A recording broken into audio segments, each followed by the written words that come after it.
Well, you wait for the tow truck. I'm getting a hot dog. Well, I guess while I'm waiting... All right! Most recommended! Eustace Body Shop!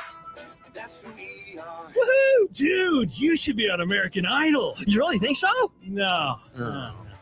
Accidents happen, even to Husker fans. If it happens to you, call Eustace Body Shop, where our customers send their friends.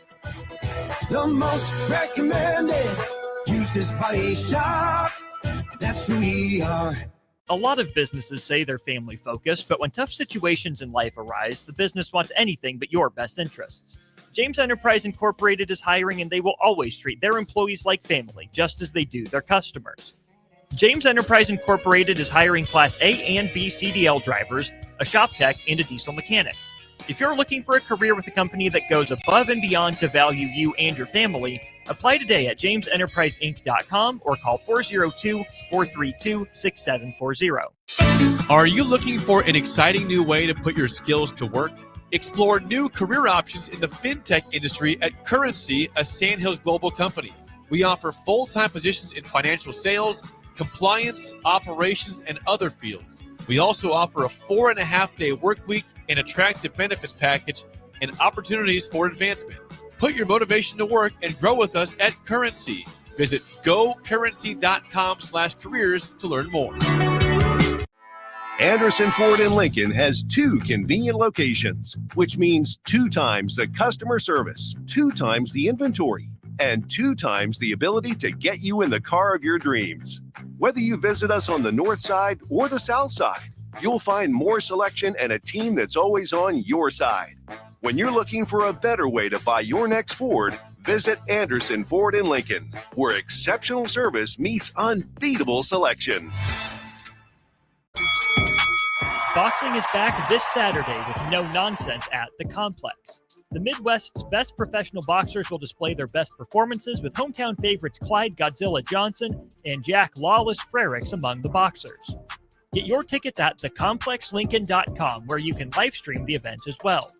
Doors open at 6 p.m. with first bout at 7 p.m. this Saturday, August 30th at the Complex at 1555 Yolanda Avenue.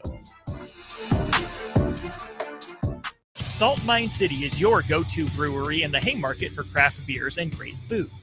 Enjoy a full menu of great items daily for lunch and dinner, like their Big Fatty 7-ounce hamburger or a Reuben sandwich served on Blackstone rye bread. And don't forget their beef or chicken nachos with guacamole, sour cream, jalapenos, and more. Wash it down with one of their 12 beers on tap, including the popular Single Axle Light American Lager. Salt Mine City, now open 2 p.m. Monday through Thursday and 11 a.m. Friday through Sunday at 8th and R. What do you look for when searching for a plumbing company? Integrity? Positive customer reviews? Are they insured and fully licensed? How about a company that has all 3? Deals Plumbing in Lincoln is your go-to certified plumbing company that can help you fix anything from leaks to clogs, water heaters, and more. Give Deals Plumbing a call today at 402-525-7311, or you can visit Deals Plumbing online at dealsplumbing.com. This is Lincoln's home for sports talk on the FM dial. Also online at theticketfm.com. On the internet. KNTK FM Firth, 93.7 The Ticket. Hey fans, there's more winning at Amigos with the VIP Game Day giveaway. Every app scan is your chance to win premium tickets to a Nebraska football, basketball, and volleyball game, along with exclusive game day perks. And when Nebraska goes to a bowl, the winner also gets 2 tickets, lodging, and airfare to the bowl game. Weekly semifinalists will win free food for a year. Go Big Red. Eat at Amigos and enter to win.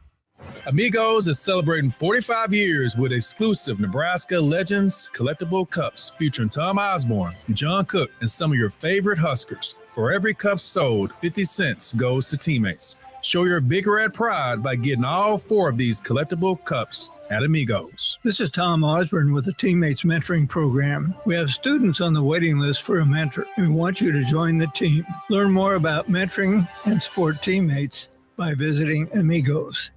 This is former Husker and NFL linebacker Jay Foreman. For years, I've suffered from degenerative problems in both of my ankles, but thanks to a thorough and thought-out plan provided by Advanced Medical Imaging, I was able to get my life back with the least amount of pain as possible. While working through multiple options, the team of physicians at Advanced Medical Imaging were there to answer any questions I had. If you're experiencing any pain at all and want to get your life back, go to amimaging.com or give them a call at 402-484-6677. Advanced Medical Imaging, located at 7601 Pioneers Boulevard. When the clock strikes 0 after every Nebraska football game, there's only one place to go for instant coverage.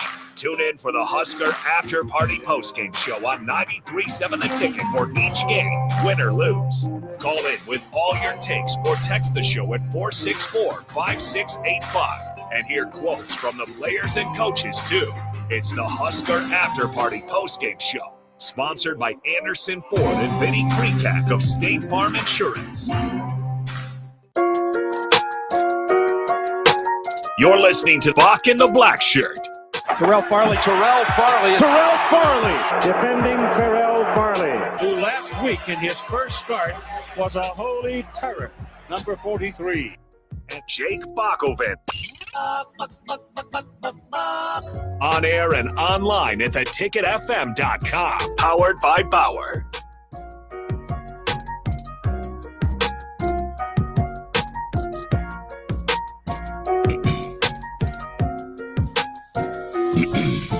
Ladies and gentlemen, welcome to Bock and the Blackshirt here on 93.7 The Ticket. And I can tell you I was sweating bullets last night as Nebraska wins its opener 20-17 over Cincinnati. It wasn't a pretty victory, but we came out with the win. Now we know what we need to iron out, Bock, to become a better team. More than 60,000 Husker fans showed up, showed out for the Huskers as they was in Kansas City. Patrick Mahomes, all the stars was in the building. Yes, absolutely. It was very cool. I went down to Kansas City too. Just drove back. I think a lot of us are, I predicted a less productive work Friday for a lot of people. I think that's probably going to ring true, because the game got out pretty late. The parking lot was a nightmare to get out of, but it would have been a lot worse had Nebraska lost. Let's first of all just say Malcolm Hartzog, thank you. What an unbelievable play for a veteran senior that's been around for a long time, been through kind of ups and downs, position changes, that sort of thing. And if you've watched the game, got a penalty called on him the play before. Doesn't let that bother him. Goes out there, makes a spectacular play. A lot of people would question Coach Satterfield's decision to go for the win there. But it was a jump ball. It was, hey, let's go for the win. Their passing game had been working a little bit, so they were going to take a shot at it. And Hartzog just went up there and robbed it and said, "This is our win. I'm a senior on this team, and I'm gonna help out here and get the first win of the season." So a lot more to break down than just one play. Obviously, a lot more of it than just one play. But man, what a round of applause for Malcolm Hartzog for going up there and getting that ball and securing the win and bringing the win home for the Huskers. Well, also congratulations to Cincinnati, man, who played a great game. Looked like they was out of it for a minute when it was 20-10. They bounced back. They had things rolling their way. They're going to be a problem in the Big 12 this year if they can get the defense straight. Now, when we talk about defense, our defense needs a little work, but, I'll take the victory. I mean, I'm not going to complain about anything. It's the first game of the season. Guys are really, competing against other guys when you practice against your team for 3-4 weeks straight. Now you see what you're going against and what you need to get better. I think this team played the way they needed to play to win the game. I'm not worried about it because it's the first game, Bock. Nobody's perfect on the first game. And we talk about games that were played last night. You could tell by Boise State who got beat. You could tell by Scott Frost who won his game over a lesser opponent, but still was able to bring it out. Now, Nebraska, on the other hand, Dylan Riola had a great night throwing the ball, Bock. When we say throwing the ball, he was, what was he? Let me see. I got my paperwork right here. He was 33 for 42, Bock. That's a lot of passing, but he had 243 yards. No turnovers, Bock. And that was the thing we look for in this this young team is to compete on a high level. I was very happy just to get the victory out. Now, there's some things Nebraska has to iron out, but, we're going to talk about them throughout the show. But overall, I can say I was pleased with the win, and I was pleased with the way these guys kept on and got the victory. Yeah, it's interesting, and I kind of mentioned it there with DP too on the previous show. The elation, the excitement in the stadium after Nebraska won, and going from that to at the parking lot, everybody's celebrating, and then getting into my car and getting online and listening to the post game show where there's a lot of frustration and people being upset because of how this game came down to the very last couple of plays. I think people are warranted maybe to a degree in the way they feel in that way. This was a game where Nebraska maybe could have won by 10. You might say, had that sort of lead throughout the game. Cincinnati just wouldn't go away though, and I thought Nebraska did a pretty good job eating up a lot of clock. They got the ball with like 7-8 minutes to go. They ate up a lot of the clock. Where at some point their sustainable drives, which had been somewhat of a success all night, it ran dry, and so they had to give the ball back. Cincinnati was able to move the ball down the field and really put themselves in a position again, had they chose to just go play for overtime, which a lot of people would probably say they had the momentum. I mean, if they would have hit that field goal and sent it to overtime, they might have had the momentum, you would think, going into overtime. So I get why some people are a little bit frustrated because that game came down to maybe a little bit closer than what could have been. I hesitate to say what should have been because that's kind of how the game plays out. It's not what you want. It's just kind of how it was. But I think the most important thing here is kind of just juxtaposing actually coming through and winning that game, and then coming out of there with a loss. I mean, I can imagine how toxic it would be around here with the loss, considering how much people are frustrated even with the win. But to me, that's the story. Is you got tested, you came through with a victory, a one possession game. It was just kind of the opposite of what Nebraska has done. What's been the problem for years? They haven't been able to win these openers. They haven't been able to win close games. And then the other thing is that I think is very positive coming out of this. And there's, like you said, we're going to break it down. And there are certainly things that Nebraska needs to work on, but especially for week one, your first game, I was pretty impressed with how clean everything was ran. Only 3 penalties, no turnovers, no errors in the special teams as far as, missed snaps or block punts or anything like that. Which you would hope, and generally would say, well, yeah, that's the expectation on the special team side of things. But as we know, that was the Achilles heel last year. So they had to work on that over the offseason. And so that's no small accomplishment either. So, yeah, I mean, it could have been a larger margin of victory. But for me, I think it was a great way to start the season. I hesitate to say perfect.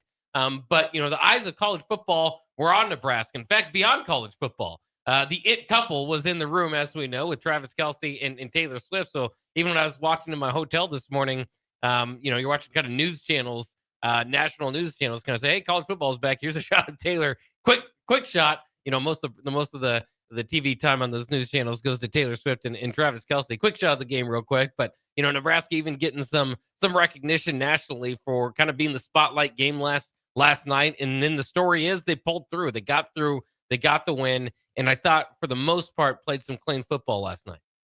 Yeah, it was a decent game. I mean, it got to the point where I got kind of nervous at the end. I probably was just as nervous as the way Matt Rule looked on the sideline, because if you look at him on TV, he had you could also say probably not a scared look, but a frustration look, because we should have beat them by 10.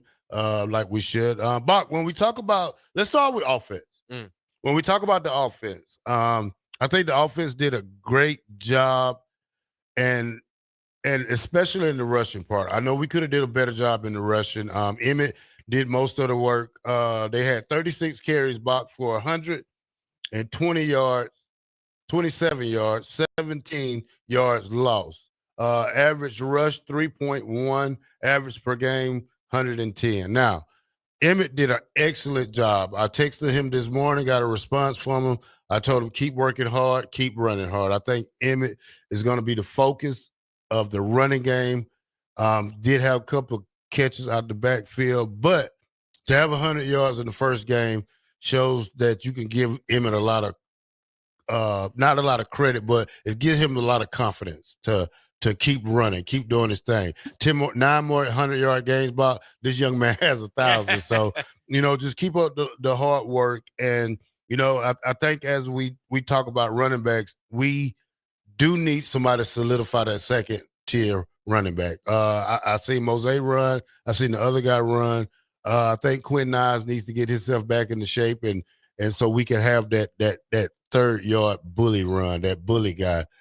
As you can see, those guys are smaller than Emmett, but they're quicker and a little bit agile. But at the same time, when you run in between those, up them trenches, Bach, it gets dangerous up there. Yeah, it was interesting. And Matt Rule said after the game, they're going to want more rotation at that running back spot.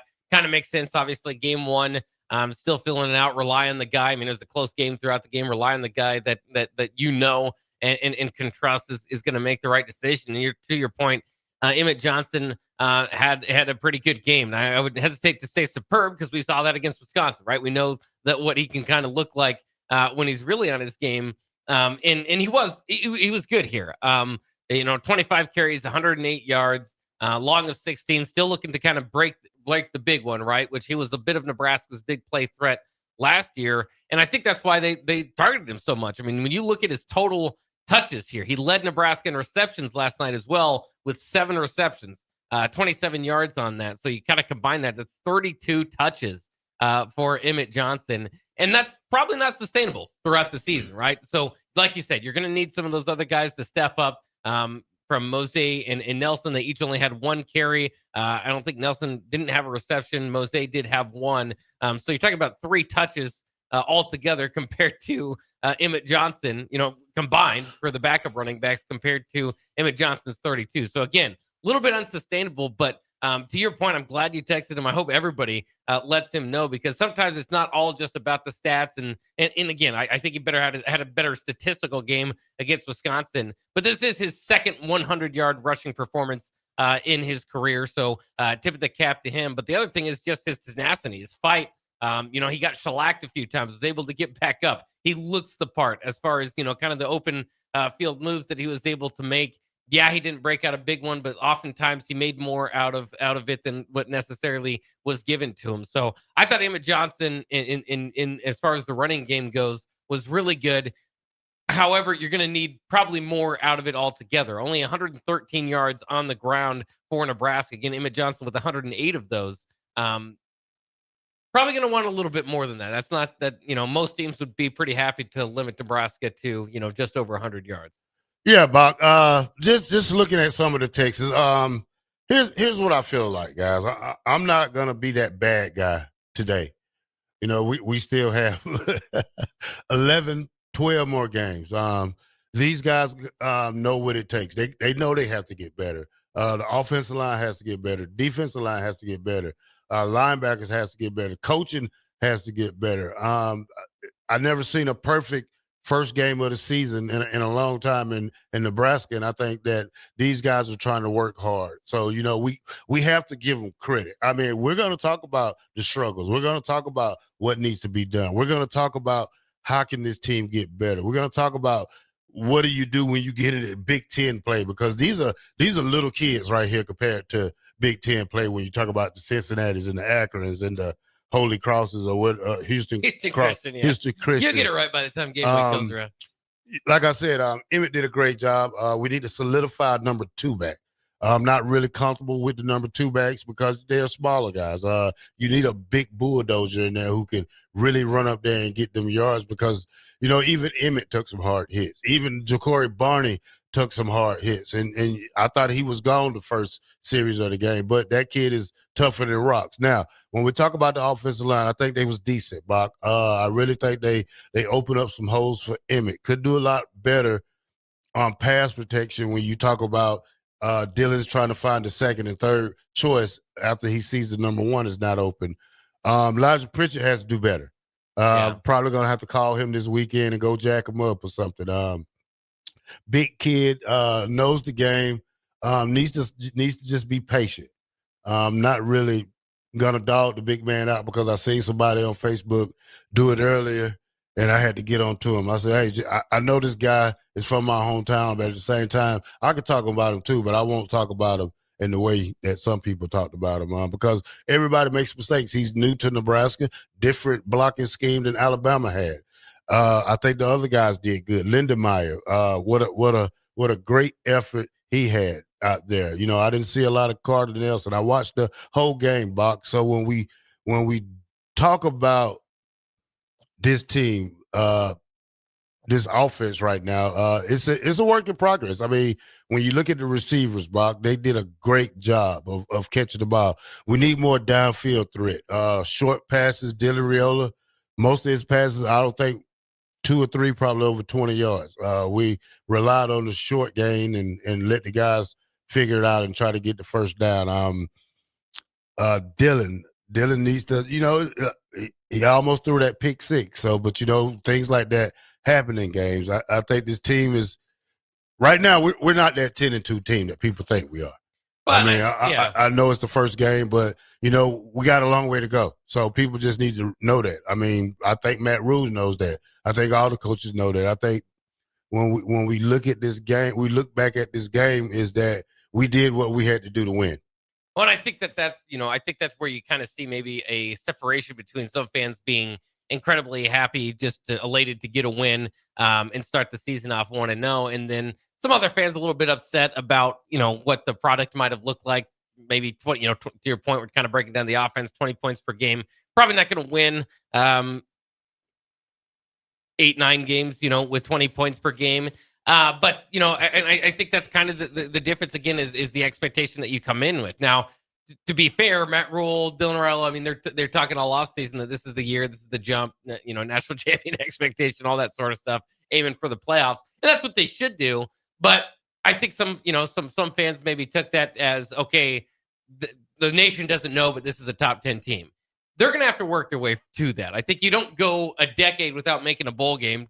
Damn near, right? Didn't quite, make it to a decade, but a decade without making a bowl game, to barely getting above 500, to all of a sudden rolling your helmet out on the field and winning 56-14 because you're just overpowering everybody, right? They have to work their way and take the necessary steps to get there. Again, sometimes a miracle can happen. An Indiana can happen, and it happens overnight. But for the most part, and especially for the most sustainable part, is it needs to be built that way. And I think Nebraska now, back to back, when you include the bowl win, 1 possession wins, a lot of it's just kind of looking at building toward the future.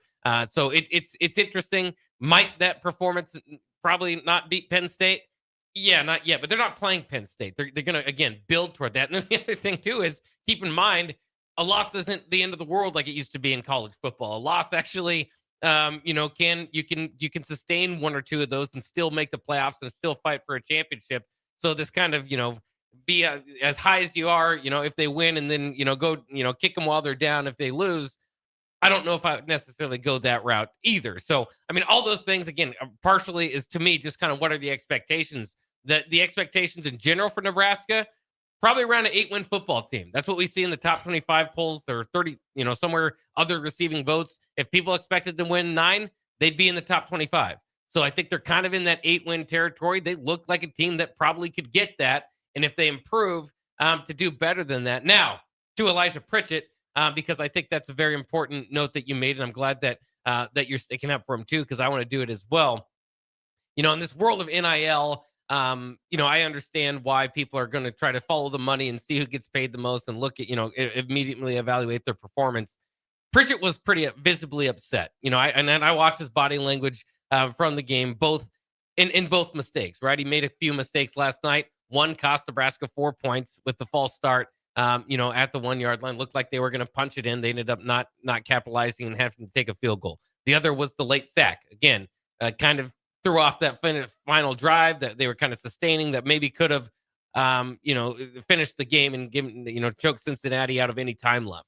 And he was pulled after that. And again, both times was watching him visibly upset, obviously, at himself, going to the sideline as you're being pulled there. But I think that kind of speaks to it again to expectations versus reality. The expectation, some services you look out there, hey, this guy's going to be a first-round draft pick after this year. The reality is he struggled last year at Alabama. He's got a lot of upside, but if you followed if you just look at his playing time, he's still competing with guys. He's still out there as an oar on the depth chart. He didn't start the game, so he's not a finished product. And so instead of jumping on him, and I hope Husker fans don't, keep him up right now. He is among a few Huskers that maybe didn't play as well yesterday, that probably doesn't feel as good as the rest of his teammates. Don't jump on him and chase him out of town. He's still an incredible upside of a talent that maybe at some day could be a big impact for Nebraska. Let's lift him up at this time of his struggle and not, poke fun at him or say, hey, that's too much NIL or this or that. Give him some time. He's still a young football player, and he's working on his craft. Yeah, I mean, when we talk about his play, Bock, yeah, he did jump outside, but when I talk about the sack, I think Dylan could have rolled out that sack. I think running to the inside maybe cost it more because the player was started on the outside and then he cut and then Pritchett pushed him to the outside. He comes back in and next thing you know, Dylan sucks back in. So, there's a lot of things that, the coaches will see on film that we can't see better. When we talk about tight end play, Luke Lindenmeyer played a great game. Would like to see more of Carter Nelson. I don't even know did he play, Bob? He did get out there primarily as a wide receiver, though. Not necessarily. I don't know if he took any tight end snaps, but he was out wide a few times. Yeah, and they rotate a lot of guys. Cortez Mills, Quinn Clark. Yeah. They rotate a lot of guys out there. All right, Bock, let's go to break, and when we come back, we're gonna talk about offense again. We're gonna go over some stats, receiver stats, quarterback stats. We're going to talk about it all today. What can Nebraska do to get better? What do we need to do to be better? As fans, as players, as coaches. 93.7 The Ticket, Bock in the Black Shirt. We'll be right back. Are you looking to upgrade or improve the garage door on your home? This is Cameron Hall of Doors Plus. At Doors Plus, we guarantee to offer a wide selection of options from 5 leading garage door manufacturers as we deliver a free estimate, exact measurements, and rapid installation with a 3 to 5 week time frame. When you choose Doors Plus for your residential garage door needs, you'll work with our experienced technicians and be ensured that your new door seamlessly complements your home. Give us a call at 402-590-5800 or visit us online at doorsplusllc.com. Doors Plus, garage doors and more.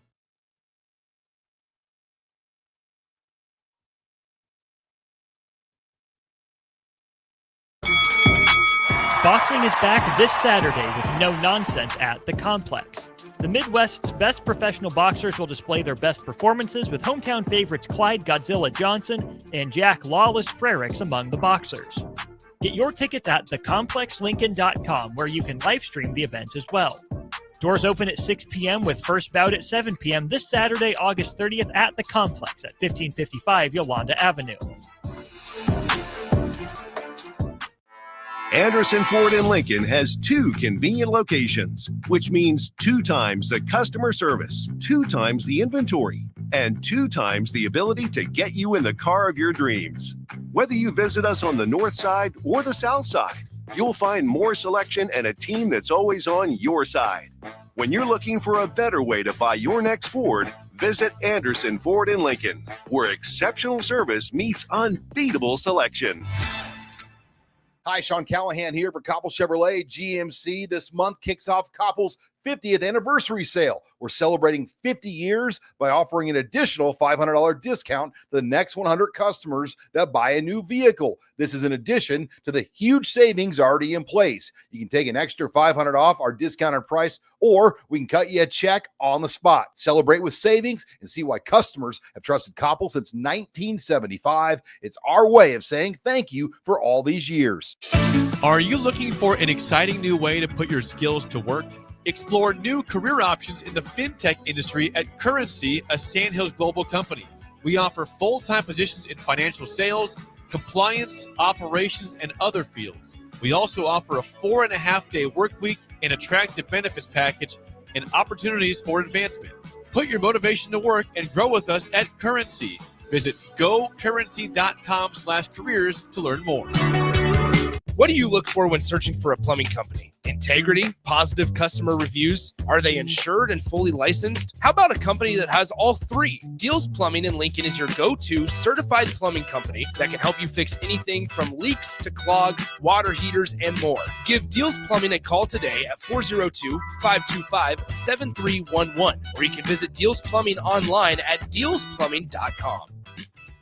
M-Suits Clothiers, Lincoln's favorite men's store, is having their end-of-season clearance sale. End-of-season clearance is going on now with up to 75% off. Stop in now for the best selection on polos, sport shirts, suits, sport coats, dress pants, and dress shirts. Suits as low as $299, sport coats starting at $199, dress shirts as low as $69, and polos starting at $49. M-Suits Clothiers is located 1 block south of 56th and Pine Lake Road. M-Suits Clothiers, your menswear store. Are you ready for a new opportunity? Check out Sandhills Global. Join a dynamic team where your skills are valued and your career can soar. We offer full-time positions with a 4.5-day work week, competitive pay, excellent benefits, and a positive work environment. From IT and marketing to sales and finance, we're looking for talented individuals just like you. Apply today at sandhills.jobs and take the first step towards an exciting future. That's sandhills.jobs. Don't wait, apply now. 93.7 The Ticket is your home for every Kansas City Royals baseball game. Bobby Witt Jr., Salvador Perez, Vinny Pasquantino, and the rest of the Royals attempt to make the postseason for the second season in a row. And you can hear all the action on 93.7 The Ticket and theticketfm.com. Your home for Kansas City Royals baseball. When the clock strikes 0 after every Nebraska football game, there's only one place to go for instant coverage. Tune in for the Husker After Party Postgame Show on 93.7 The Ticket for each game, win or lose. Call in with all your takes or text the show at 464-5685 and hear quotes from the players and coaches too. It's the Husker After Party Postgame Show, sponsored by Anderson Ford and Vinny Kreekak of State Farm Insurance. In every office, there's two types of people. There are those who bring in bagels and those who eat the bagels that someone else brought in. Everybody likes the first person. Be that first person. Weekday mornings at 7:30, you have a chance to win a business box of bagels from Bagels & Joe. All you have to do is shut up, Sipple. 2 questions for you, 2 for Sip. Win and the bagels are yours. Lose, well, you don't want to lose. You lost Monday, you lost Wednesday, you're a loser. Shut up, Sipple. Weekday mornings at 7:30, brought to you by Bagels & Joe. You're listening to Bock the Blackshirt, on air and online at theticketfm.com.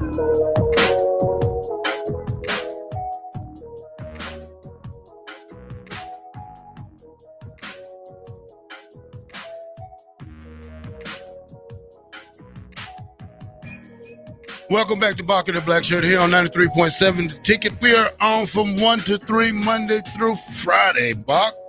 Let's get back into it, Bock. Let's get into some texts and see what the one thing people are talking about on the text line. Jeremy and Lincoln said one positive is that we didn't kill ourselves with a ton of penalties. You are right. Only 3 penalties this game. And, you know, offsides, what was the other one? Pass interference and... Well, 2 of them were particularly hurtful. Although there were just 3 of them, 2 of them were particularly hurtful. The first one was the one of the offensive linemen. I think it was Latowski getting kind of a late, getting to a late scrum. I wasn't able to see that very well. I've kind of had mixed reports on folks telling me whether that was kind of an acting job by Cincinnati. I'm going to have to go back and look at it, but that kind of stalled the drive. And then the other one, like we mentioned, Eliza Pritchett going offsides, false start at the one, which ended up costing Nebraska 4 points. So, like, overall, I think that's a reason to. You take 3 penalties a game every time out. I think that's a good sign. But they were actually some hurtful penalties in this case. Yeah. Who else? 5985 says. Who says that Cincinnati isn't really a good team? Might look back and see they're a pretty good squad. I think they're going to be a pretty good squad. I think once they get in a groove and once they get their pass and attack better, I think they should stick to the RPO for a little while. Not for a little while, but for most of the game. I think they started off trying to pass a lot, and then when they knew that the passing wasn't really working like that, they went back to the RPO, which was better suited for them to gain yards and try to loosen up the defense a lot. Yeah, it's interesting. I mean, I think that's part of the kind of the response to it too. Is I think people generally see Cincinnati below 500 team last year, and that's why maybe there's a frustration that Nebraska, kind of let them stick around, and Cincinnati really came in and stole it at the end.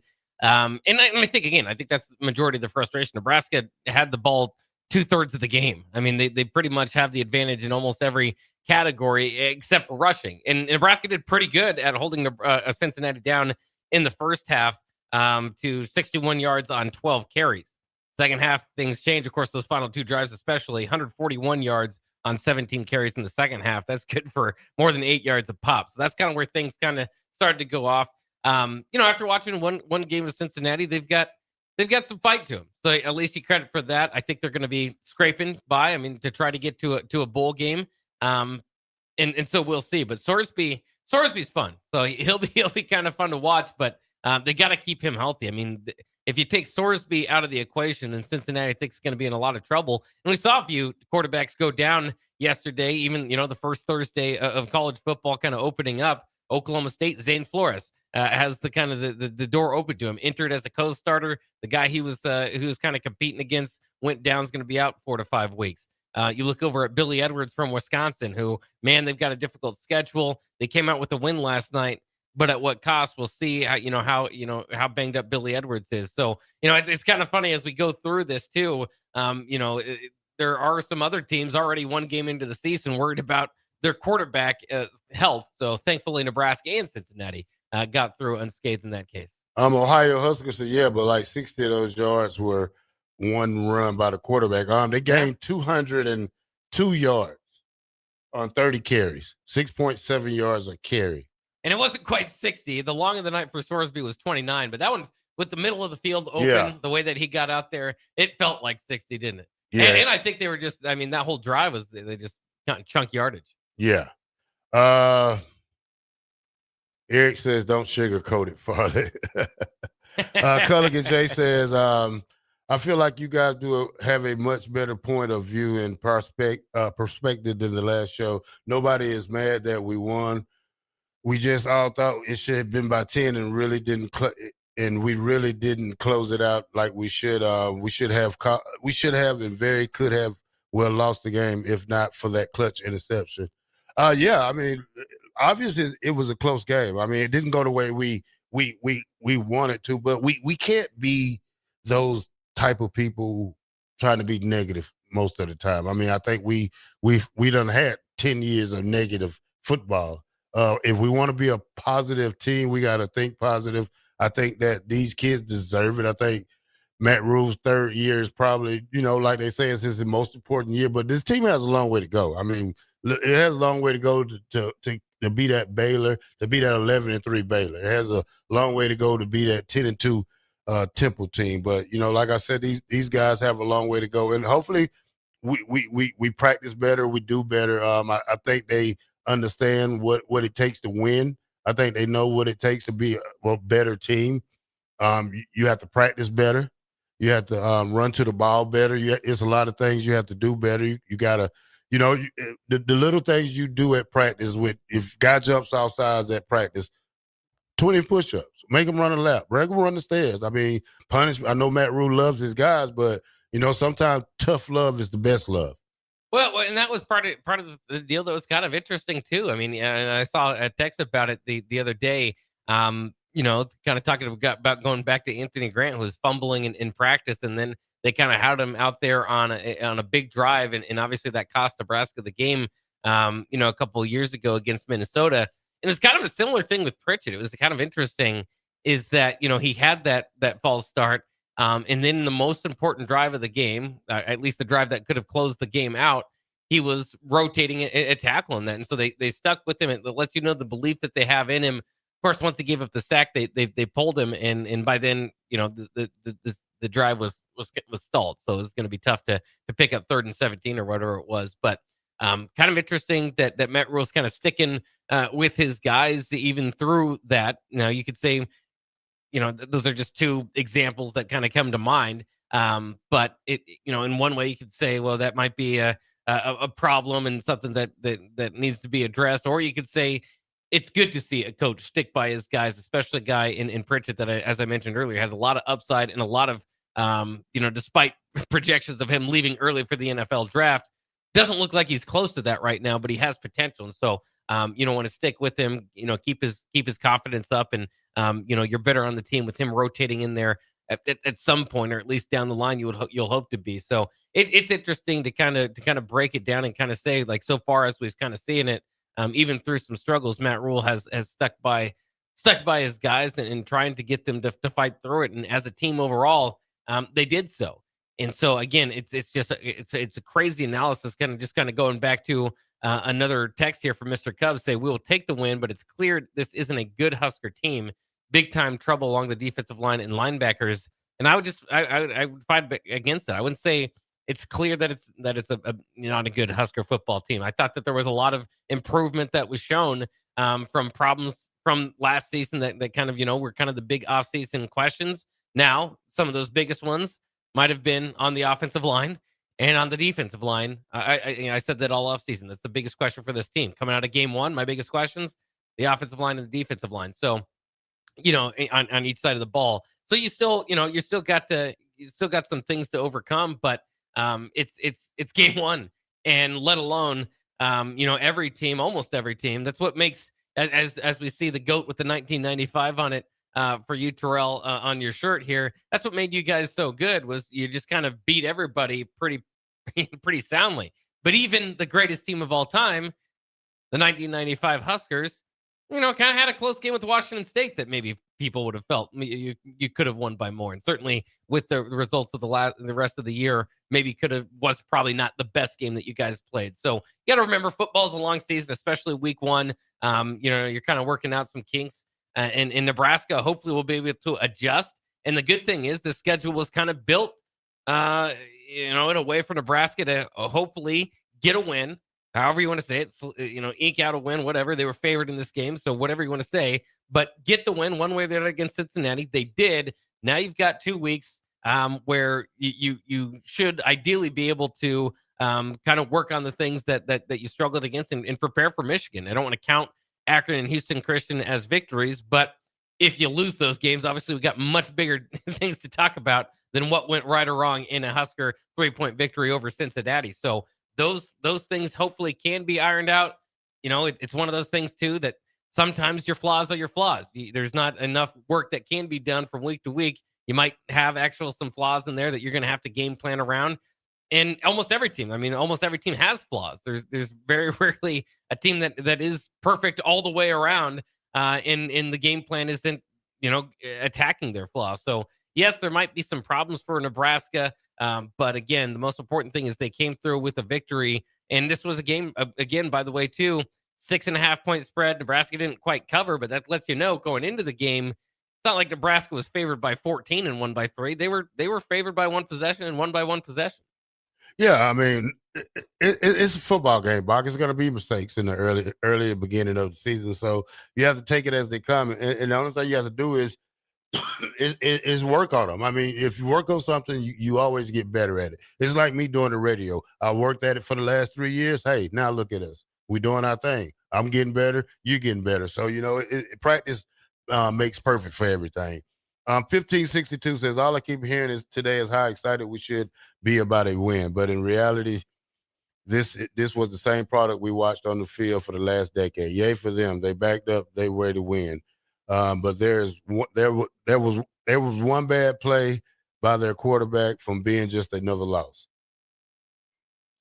Again, I mean, you can view it the way you want it to. He kind of also had a text in here. Apparently, the ticket watched a different game than everyone else. If you want to be upset and you see these as warning signs, you could be right. I mean, you could throw it in our face if Nebraska finishes 4-8 and 5-7. You're saying I saw this from day one. Could happen. There's a lot of game left to be played.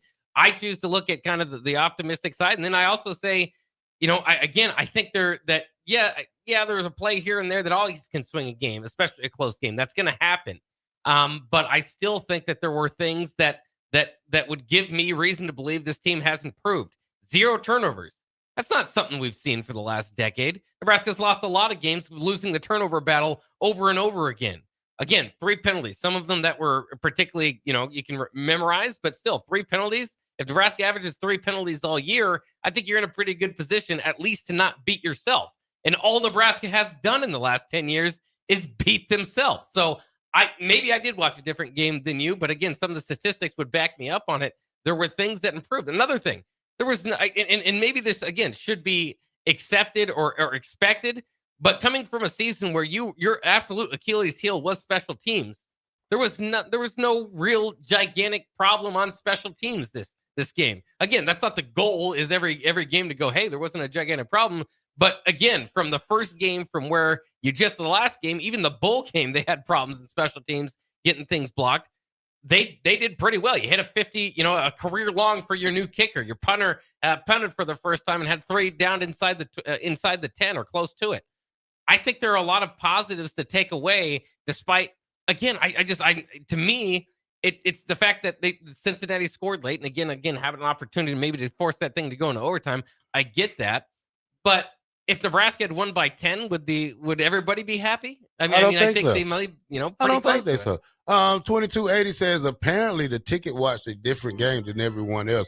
No, I watched the same game, but I want to be positive about this right here. I don't want to be that negative guy that's in the room. I don't want to be the spoiler of bad news, because hey, there's always a spoiler of bad news. I want these kids to know that I have their back even on a bad game. I could talk about how bad this game was and how good it was all day, Bock. But at the same time, these kids won. Let's give them credit for that. They know they got a lot of work. I know they got a lot of work. You know they got a lot of work. And guess who else? Coach Rude know they got a lot of work. 93.7 The Ticket.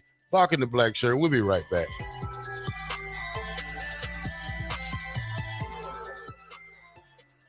Hey fans, there's more winning at Amigos with the VIP Game Day giveaway. Every app scan is your chance to win premium tickets to a Nebraska football, basketball, and volleyball game, along with exclusive game day perks. And when Nebraska goes to a bowl, the winner also gets 2 tickets, lodging, and airfare to the bowl game. Weekly semifinalists will win free food for a year. Go Big Red. Eat at Amigos and enter to win. Amigos is celebrating 45 years with exclusive Nebraska Legends collectible cups featuring Tom Osborne, John Cook, and some of your favorite Huskers. For every cup sold, 50 cents goes to teammates. Show your Big Red pride by getting all 4 of these collectible cups at Amigos. This is Tom Osborne with the Teammates Mentoring Program. We have students on the waiting list for a mentor, and we want you to join the team. Learn more about mentoring and support teammates by visiting Amigos. Are you ready for a new opportunity? Check out Sandhills Global. Join a dynamic team where your skills are valued and your career can soar. We offer full-time positions with a 4.5-day work week, competitive pay, excellent benefits, and a positive work environment. From IT and marketing to sales and finance, we're looking for talented individuals just like you. Apply today at sandhills.jobs and take the first step towards an exciting future. That's sandhills.jobs. Don't wait, apply now. At Schwezo Construction, safety isn't just a policy, it's a promise. Build with us. Work safe, go home proud. We're hiring skilled craftsmen, laborers, concrete workers, and steel erectors who value quality work and a team that has your back, on and off the job site. If you're ready to be part of a company where your safety and success come first, visit schwezo.com. That's SCHWISOW.com and apply today. Schwezo Construction, 40 years strong and still building the future. Hey Husker Nation, this is Todd Euler, 2-time national champion, here to talk to you about Window World Lincoln. At Window World, we specialize in replacement windows, doors, siding, and roofing. Whether you're looking to enhance the beauty of your home or increase its energy efficiency, we've got you covered. And here's the best part. We offer the best for less. Our team is dedicated to providing top quality products and exceptional service at affordable prices. We want to earn your business and make your home improvement dreams a reality. So why wait? Contact Window World Lincoln today at 464-7313 or visit our website at windowworldlincoln.com. Window World Lincoln, where quality meets affordability. At Valentino's, we're on a mission for tradition. On every slice, for every bite. Golden baked crust, cooked to perfection every time. Savory sweet sauce that's made from our own secret recipe. Loaded with the perfect amount of fresh toppings and melty mozzarella cheese. It's the tradition that Nebraskans have come to love. From game day to every day. Valentino's. Taste the tradition. If the power is out, keep your fridge and freezer closed. Perishable food lasts 4 hours in the fridge, and frozen food lasts up to 2 days if it stays below 40 degrees. See more tips at les.com/safety. Hey there, this is Paul Scheel, owner of High Electric. I want to thank our friends and loyal customers and introduce High Electric to those looking for a new electrician. We've been serving the Lincoln and Omaha area for over 30 years, from design to install, upgrades, and repair. If you are a homeowner or a small business needing some electrical work, call us at 402-466-6606 or check us out at hyelectric.com.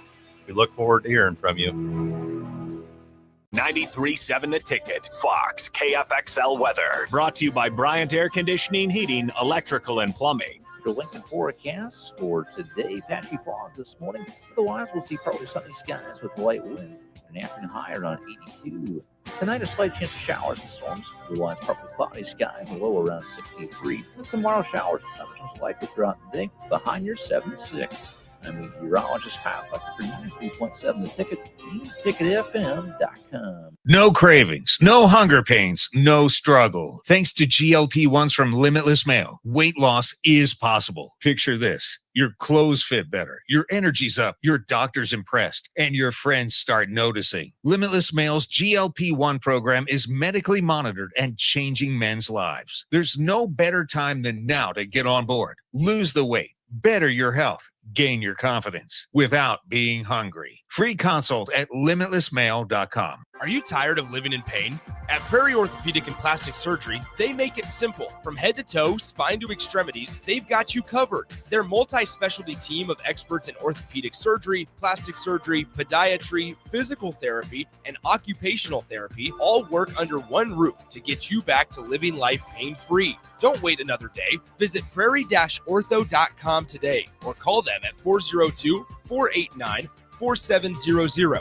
Prairie Orthopedic and Plastic Surgery, where healing begins. Hi, it's Charlie Stone and Andy Goodyear of Honda of Lincoln with more exciting news for area car buyers. Charlie, it's just announced that Honda of Lincoln has won 3 of the Lincoln Journal-Star's Lincoln Choice Awards: Best New Car Dealer, Best Auto Repair, and Best Place to Get Your Oil Changed. Wow, that's great, Andy. Anything else? Yes, we were runner-up for Best Pre-Owned Dealer and Best Tire Dealer. A lot of people don't understand that we do sell tires here. Very exciting, Andy. Why do you think your dealership is winning so many awards? Charlie, we simply say it's the Honda of Lincoln way of doing business. Looks like Honda of Lincoln is the great news headquarters for Lincoln. Yes, and even all of Nebraska, we are also announcing that Honda of Lincoln's the only dealer in the state of Nebraska to win the prestigious Honda President's Award for 2024. Honda of Lincoln, Nebraska's #1 volume Honda dealer, 27th and Yankee Hill Road, or online at hondaoflincoln.com. When the clock strikes 0 after every Nebraska football game, there's only one place to go for instant coverage. Tune in for the Husker After Party Postgame Show on 93.7 The Ticket for each game, win or lose. Call in with all your takes or text the show at 464-5685 and hear quotes from the players and coaches, too. It's the Husker After Party Postgame Show, sponsored by Anderson Ford and Vinnie Kreekak of State Farm Insurance. You're listening to Bock the Blackshirt, on air and online at theticketfm.com.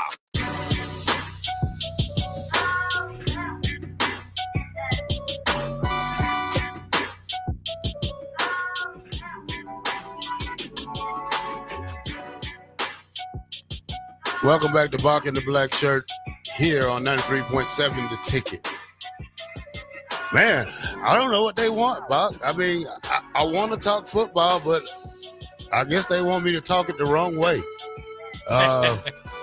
Rome wasn't built overnight. Rome wasn't built in one day. The 95 team wasn't built in one day, 1 year, 1 week. It was a combination of guys who been in the program 3 to 4 years. It was guys who transferred. It was guys who knew what it takes to win. I think Coach Rule is trying to get that page out of the book of Tom Osborne. Let's talk about the receivers, Bob.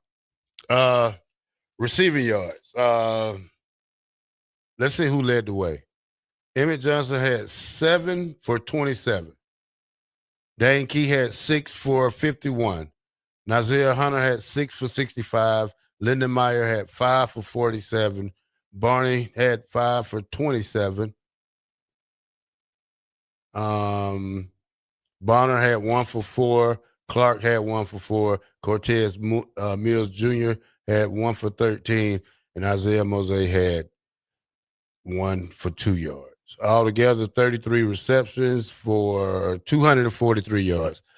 I think we're missing a deep threat, Bach, when we talk about the receivers. We didn't get that big pass that we want to see, that big bomb that everybody's been talking about how good this receiver group is. I think Nazir Hunter is going to be that guy who might be that go-to guy.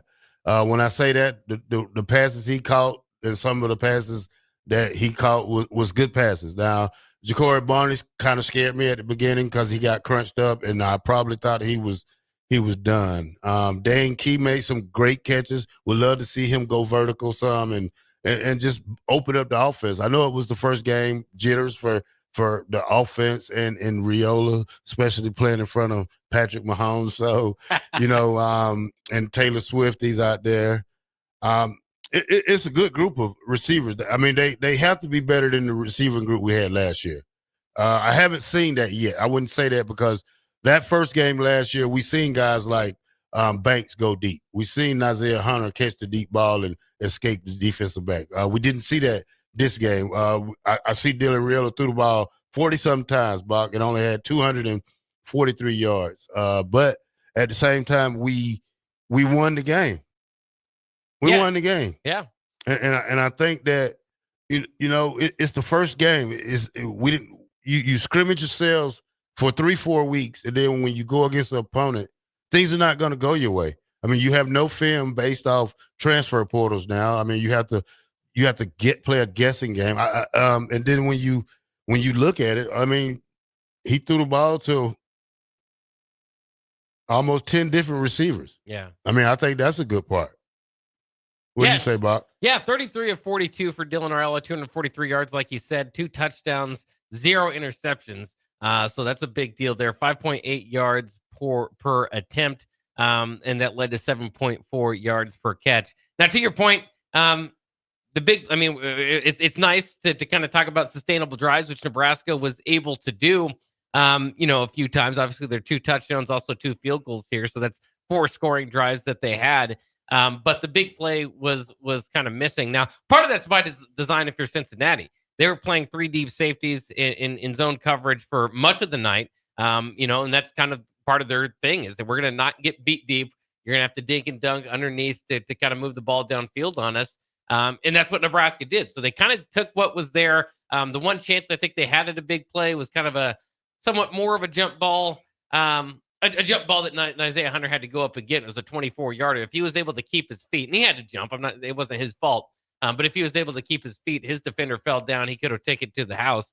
But I think that kind of helps explain a little bit why Nebraska didn't have as many big plays, is because Cincinnati was specifically scheming against that. You'll see other teams play more, man coverage, which is more susceptible to big plays if one guy gets beat. So I think that might change throughout the year, but I think that was partially why Nebraska didn't get too many big plays. As far as the receivers in their debut, I thought it was a good debut from most of the guys, like Hunter and Dane Key both getting in the end zone. Dane Key on a key 4th down. Maybe the key 4th down of the game, maybe outside of Hartzog's interception there, which wasn't on 4th, but one of the key plays of the game was that 4th down pickup for Key in the end zone. And like you said, Hunter's can go up and get it. And that's what I think was shown already here in this first game. Like I said, the jump ball that he got that led to the 24-yard gain. Also, the touchdown that he went up and got. They tried another one a little bit later on him on a fade route in the end zone. I think that ball was kind of overthrown. So that's something that's tough. I know a lot of offensive coordinators like to go to it. Hey, we've got a matchup we like here. Especially on second and goal or such. All right, let's throw a fade. But it's one thing to call it and hope your guy can go get it. It's another to be confident that he can. And Hunter might be that guy. So I'm really excited to kind of see him develop. Remember, he's just a sophomore, so he's right aligned with Dylan Raiola's class. So I thought it was a fantastic debut for him. Barney, you'd like to see him get it going a little bit more, kind of similar to last year where they tried to get him the ball underneath and wasn't able to often kind of break that tackle and make more out of it. 5 receptions for 27 yards. He'll have bigger games this year, as we know. You mentioned Lindenmeyer doing a lot of the heavy tight end lifting, if you will, the only tight end to receive to get into the receiving category there with his 47 yards. Looked good and fought for extra yardage. I think that's what kind of people really liked about Lindenmeyer and why he wasn't taken out of the game. Interesting, as we went into this game, he, of course, was not a co-starter. He was the number one guy, but there's just been so much fanfare around Heinrich Harburg and Carter Nelson. And those guys had their own role, right? Carter Nelson went out there and played out wide as a kind of more of a wide receiver a few times. Harburg, kind of, as we've seen, is going to probably be their 4th and 1 type of guy, quarterback, to kind of move the ball forward. He did that a few times. So I'd like to see them get a little bit more involved. But like you said, there's only so many things that you can do here. 33 attempts, 9 guys in the mix. So yeah, I mean, everybody would like to see a few more attempts thrown their way. And I can't wait to see the development for some of these other guys. That was part of the excitement too, was the debut of Quentin Clark as a redshirt freshman, at least kind of maybe getting involved in that offense. Cortez Mills as well. So I thought it was a really solid game receiving wise. And we talked about that group last year as one you circle. Hey, tough to get off man coverage. Didn't play a whole lot of man coverage here, but obviously they did pretty good in the receiving category. And then blocking downfield, again, maybe not an extreme example of them doing it all that well, because Nebraska wasn't able to break one in the run game really either. But it wasn't something that stood out as like, hey, they're just not getting it done. So I thought it was a pretty good day from the Nebraska receiving corps. Yeah, it was decent, Bock. Like I say, we got a long way to go. This season has just started. I think we have great coaches that can make this thing work. I know everybody's going to be kind of up and down about the season start. It goes both ways. So I think Coach Rule and the guys will practice hard to get better. And all right, when we come back, we're going to go to the black shirt sides of things. I'm not happy. You're not happy. Bock not happy. We're all not happy. 93.7 The Ticket.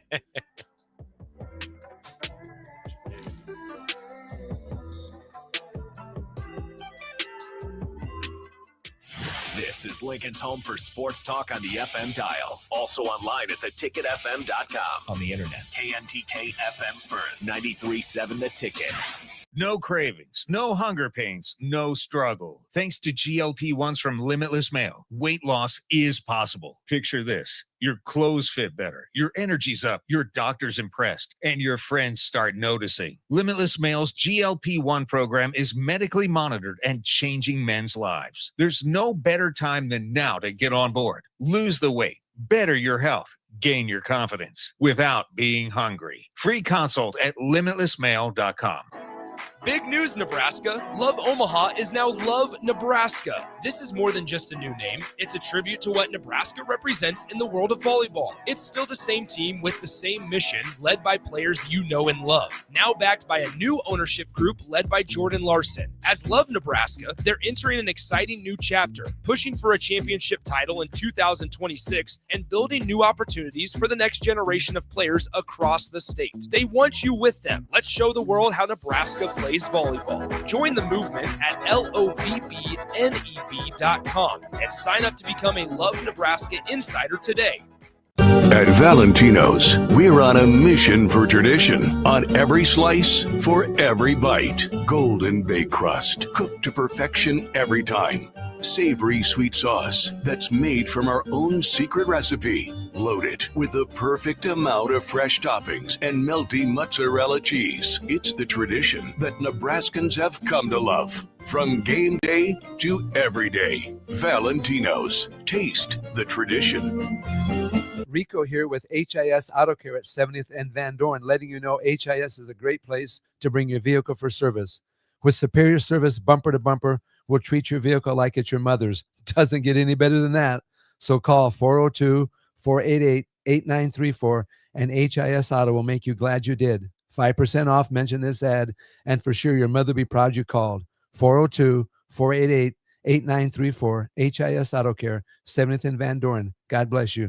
If the power is out, keep your fridge and freezer closed. Perishable food lasts 4 hours in the fridge, and frozen food lasts up to 2 days if it stays below 40 degrees. See more tips at les.com/safety. Ryan, with all this red and all these people around, I'm still not seeing the tailgate. Todd Spidell, former body shop owner, terrible driver. We're getting close. Now, did you know with 3 locations in Lincoln and hundreds of years of combined technician experience, we can get Husker fans back on the road even quicker and safer after their tailgate mishaps? Oh, Todd, turn left right here. Left or right? Left, right here. Right? Well, you wait for the tow truck. I'm getting a hot dog. Well, I guess while I'm waiting. All right! Most recommended! Eustace Body Shop! Woohoo! Dude, you should be on American Idol. You really think so? No. Accidents happen, even to Husker fans. If it happens to you, call Eustace Body Shop, where our customers send their friends. The most recommended Eustace Body Shop. That's who we are. At Schwezo Construction, safety isn't just a policy, it's a promise. Build with us. Work safe, go home proud. We're hiring skilled craftsmen, laborers, concrete workers, and steel erectors who value quality work and a team that has your back, on and off the job site. If you're ready to be part of a company where your safety and success come first, visit schwezo.com. That's SCHWISOW.com and apply today. Schwezo Construction, 40 years strong and still building the future. Gaina Trucking is hiring CDL Class A and B drivers. Their strong team culture makes it not a job, but a career. Gaina Trucking offers health, vision, and dental insurance, 401k with company match, an employee assistance program, and other bonus programs. Build a better career today with great team culture at Gaina Trucking. Learn more and apply today at GainaTrucking.com. When it comes to concrete, Stevens & Smith Construction doesn't stall. They go for the takedown. As Nebraska's full-service concrete contractor, they stay in bounds, hold inside position, and never forfeit quality. Whether it's foundations, flatwork, or concrete coatings, they elevate performance and pin down results that win every time. Stevens & Smith Construction is a proud sponsor of Takedown Tuesdays on 93.7 The Ticket. Because when it's time to wrestle with concrete, Stevens & Smith Construction slams expectations. Hey guys, it's Nick. Join Jay Foreman and I this Friday at 7 p.m. as we kick off the high school football season with a Capital City clash between Lincoln Southwest and Lincoln North Star. Lincoln North Star beat the Silverhawks by 1 point in 2024, meaning Lincoln Southwest seeks revenge in Week 1 this Friday. It's Lincoln Southwest versus Lincoln North Star this Friday night with kickoff slated for 7 p.m., and you can hear all the action right here on 93.7 The Ticket and theticketfm.com. From the capital to castles, starting this December, fly nonstop from Lincoln to Orlando with service from Breeze Airways. That's right, nonstop flights to Orlando out of LNK are starting this December. You're now just a flight away from Disney World, Universal Studios, Legoland, and the Space Coast. Stretch out and relax on Breeze with complimentary family seating. Book your magical getaway now at LincolnAirport.com. LNK, make flying easy. Rosie's Sports Bar and Grill, open for lunch and dinner at 1501 Center Park Road, just south of 14th and Highway 2. You're listening to Bock the Blackshirt. Terrell Farley. Defending Terrell Farley, who last week in his first start was a holy terror. Number 43. And Jake Bockoven. On air and online at theticketfm.com. Powered by Bauer.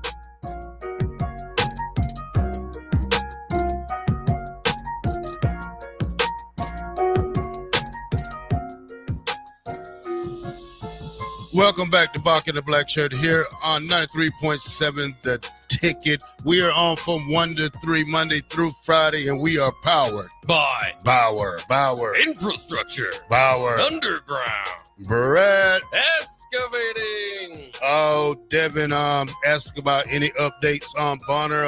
Looking at the reports from right now, Bonner might miss a little time. I don't know how serious it is, but I can tell you it looks like it hurts, and it's probably a very serious. But trying to wish this man a great recovery, because Bonner has been here for this team, and Nebraska has been here for him, and to lose a guy like that, it's going to hurt this team in the long run. Yeah, it's difficult. Matt Rule, if you heard in the press conference, again, didn't give specifics, but said it didn't look good. And you could see Husker players, as he was kind of taking off the field. I mean, he got hurt. Obviously, fumbled the ball out of bounds. But no harm, no foul there. But was able to kind of get off the field immediately. And they kind of just immediately took him to the back. There were players, that kind of gathered around to say a prayer. So. Obviously you usually don't do that sort of thing if it didn't look too serious. So hopefully Bonner is better. Obviously, like you're saying, doesn't look necessarily good, but none of us are doctors. We'll have to wait and see on the report. Sometimes that stuff looks initially worse than it is, but either way, good fight for Bonner. Like you said, he's worn the Husker uniform for years now, and just hope the best for him. All right, Bock, let's talk about the defense, Bock, the Black Shirts. Black Shirts yesterday, they gave up. They gave up 200 yards rushing, Bock, 16 first downs, 69 yards passing. I can live with that. I think Cincinnati was a weak team in passing. I know other teams are going to be able to pass on us, but this Cincinnati team couldn't pass to save their lives. I think it has something to do with when you have 5 out of your 7 returner guys that left in the portal last year from the receiving crew for Cincinnati. Now, when we talk about the D-line, Bock, I stressed this so much during the offseason that we need bigger guys. When I say we need bigger guys, this not even a Big Ten offensive line, and the push they was getting, and it just wasn't a D line that Nebraska has. I think this defense is more trying to work itself out with the speed. But we don't have size, but we have great defensive speed. I don't know how long that's going to work in the Big Ten, especially when you got a team like Michigan who's coming in 3 weeks. I think we need to get some of the best guys out there. And like I said during the offseason, I thought we would have some of the, we needed a big guy like Ty Nash to solidify this line. And I didn't see that last night. No sacks. Did get a lot of pressure. When you talk about the tackling wise, they tackled pretty good into the fourth quarter. Deshaun Singleton led the way with 7 tackles, 3 solo, 4 assists. William Nwili, the defensive end, had 6 tackles, 2 solo, 4 assists. Javen Wright had 1 solo and 4 assists. Marquise Buford had 5 assists. Andrew Marshall had 2 solos and 3 assists. Deshaun McCullum had 1 solo and 3 assists. When you talk about McCullum, Bob, and this kid, when you look at him in Oklahoma and Indiana where he was before, he was more of a linebacker, strong safety type guy. We're using him as a defensive lineman, which I think he's too small for it. When you look at the guy we had last year that went to Ole Miss, what his name was? Prince. Yeah, Prince Umanmielen. He was too small for it. When you look at the guys we had the year before that, the 2 years before that, they were too small for it. I think when we put Tash and Nash and Ty Robinson there, they was too big for it. So I guess we're never going to be happy, but those guys remind me of defensive tackles, like when I played with Jason and Christian. When you talk about a end, you talk about a guy who's 6'3", 6'4", probably 260 pounds, 270. Our D-line is a mixture of tall and lean. And I think that when you look at the only big guy we have on there is really Riley Van Poppel and Keanu Davis.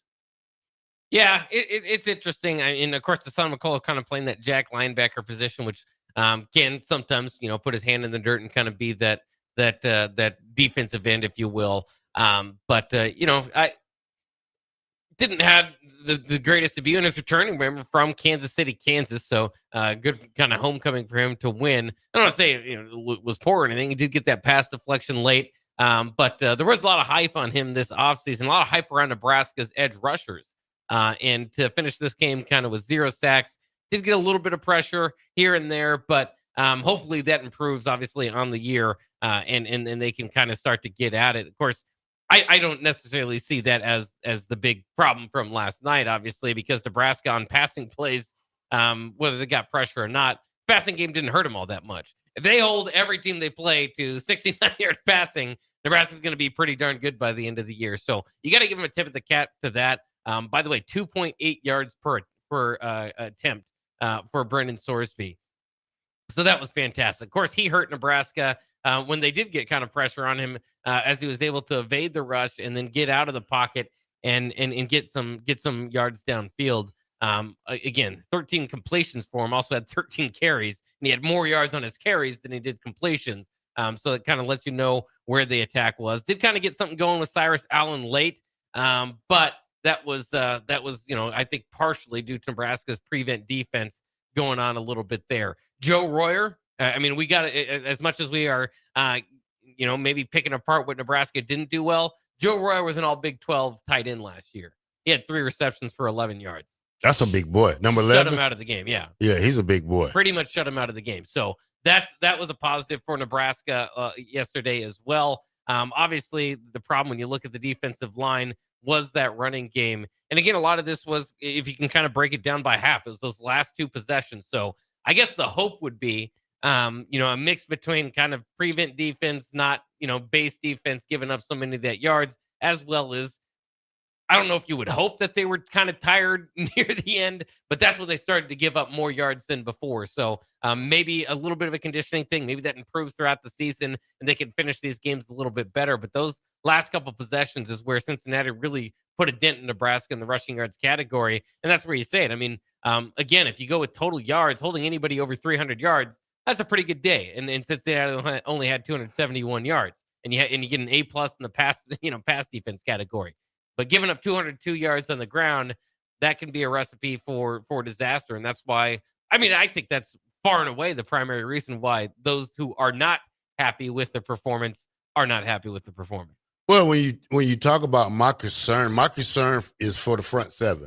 I think the back 5 did the front 6. I think the back 5 Bock did an excellent job. I think they covered well. Still, we need to be better tacklers as a group. Linebackers, they play was, if I had to give the linebackers a grade, which I will give everybody a grade in a little while, I'll probably give the linebackers a C-. I think they should have attacked the gaps more harder, more physical, spread it out a little bit more. They get spread it out too more. Javen Wright's a good linebacker. He overruns sometimes, but he makes great tackles, especially on the screen part of it. Marquise Trent didn't really see what he did too much, but he was out there. Vincent Shavers was out there. I think who got the hit on that receiver? Yeah, huge play at the end of the half that kind of turned it over. Nebraska not the beneficiary of a ball being spotted, so the crowd was kind of upset. And then the referees really didn't help when they were trying to say that the receiver didn't make a football move. But yeah, that was Vincent Shavers that came up and popped him and forced the fumble. So that was a big play from the linebackers. But I think you're right too. Especially Marquise Watson-Trent, only 2 tackles. Didn't see as much playing time as maybe I'd expected him to. But when we talk about that run game, specifically quarterback, and I don't know what the plan was at some point they should have had a quarterback spy or had somebody kind of following him along, because that's what was hurting Nebraska, and that would generally be a linebacker. So I think when you look at that defensive line, and they're getting a lot of the frustration today because of Cincinnati's rushing attempt, you got to look at those linebackers too. It's really that front seven that is there to kind of stop the run. If the defense fills the holes, the linebackers, if the defense kind of clogs the holes, the defensive linebackers should fill the gaps, and didn't always do that. Again, I think a lot of it was on scrambled passing plays. There's a few of them that might have been designed runs. Some of them were designed runs from source, but the bigger ones were kind of on scrambling situations.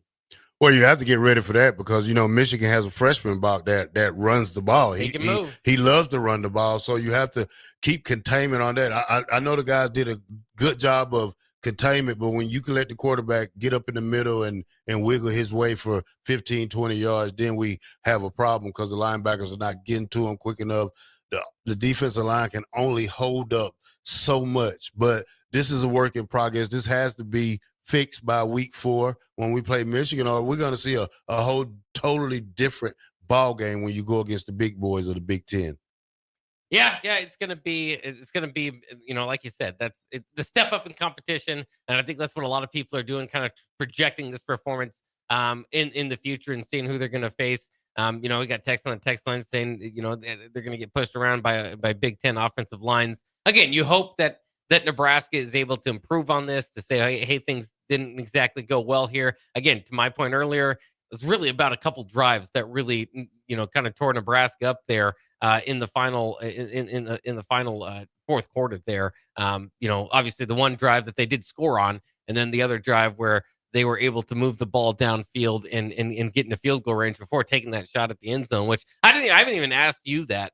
I think that's something we kind of got to look, because we all, celebrate the Hartzog interception. But if you're Satterfield, would you have taken that shot?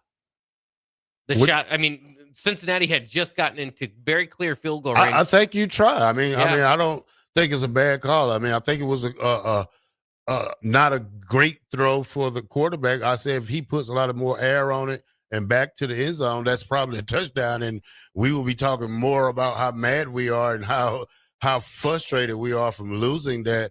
When we do win, everybody's still kind of pissed off and upset. But I don't know how to please. Not everybody's. But you got to understand, how do you please people when you just go out there and win? Stats and statistics won't be the best thing that looks on paper when you have a win like this. If you look at Dylan Riola's stats, it looked like he had a great day. It doesn't look like you had a 20 to 13 game or 17 game. It doesn't look like that on paper. But when you look at the things that the defense did when they hold a team to 39 yards, now that's great. It looked like we reversed the role from last year. Now, we was a good rushing team last year. Now we're a great passing team, or so it looks like that through game 1. Yeah, and again, I think that's also part of it, is that was kind of the concern going into the game.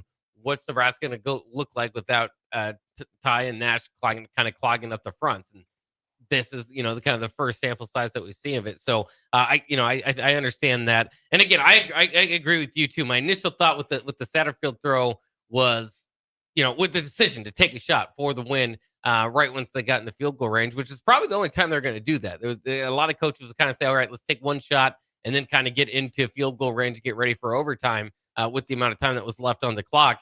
It was a jump ball, and it was a great play. That's that's why you play the game of football, to make plays like that. If you can't make plays like that, then I can't have you on the field. Yeah. That's his job now to intercept balls like that. That being said, and they were moving the ball through the air a little bit on that drive, so you could kind of back it up that way. That being said, they have 69 yards passing the whole game. So if it's a conservative coach, if that was Kirk Ferentz, he would have just ran the ball, found a field goal, and taken it into overtime, and then Cincinnati would have had momentum. And again, I think that's partially again why some folks are frustrated. Is Cincinnati not only was in a position to win the game, but they might have had momentum going into overtime had it gone that way. But I'm really neither way on that. I think a lot of coaches would take that opportunity, and a lot of coaches would say, given the chance over, yeah, let my player have a chance to go up, get the ball, and win. Fortunately for Nebraska, Malcolm Hartzog went up and got the ball and win. And then usually, again, as we know, percentages wise, more likely than not, either the receiver's going to get it or it'll be an incompletion. Yeah. It's going to take an extraordinary play to get an interception. That's what Malcolm did. The same goes for the guy who dropped the pick six with Dylan. I mean, bad throw. He didn't capitalize on the possession. Yeah. So and that fumble from Dylan earlier really could have swung the game. I know that earlier he was able to kind of get it, but that was after a Cincinnati defender tried to scoop it up. Yeah, He had a scoop and score. Yeah, he didn't have that Terrell Farley effect in him, Bock. he didn't have that. When we come back, we're going to give grades out, and me and Bock are going to do our 10 games this week. College football is back tonight. Colorado versus Georgia Tech. I'll be going with Georgia Tech. Jay Foreman, what are you looking at over there? I see you looking at me. I'm the black shirt. 93.7 the ticket.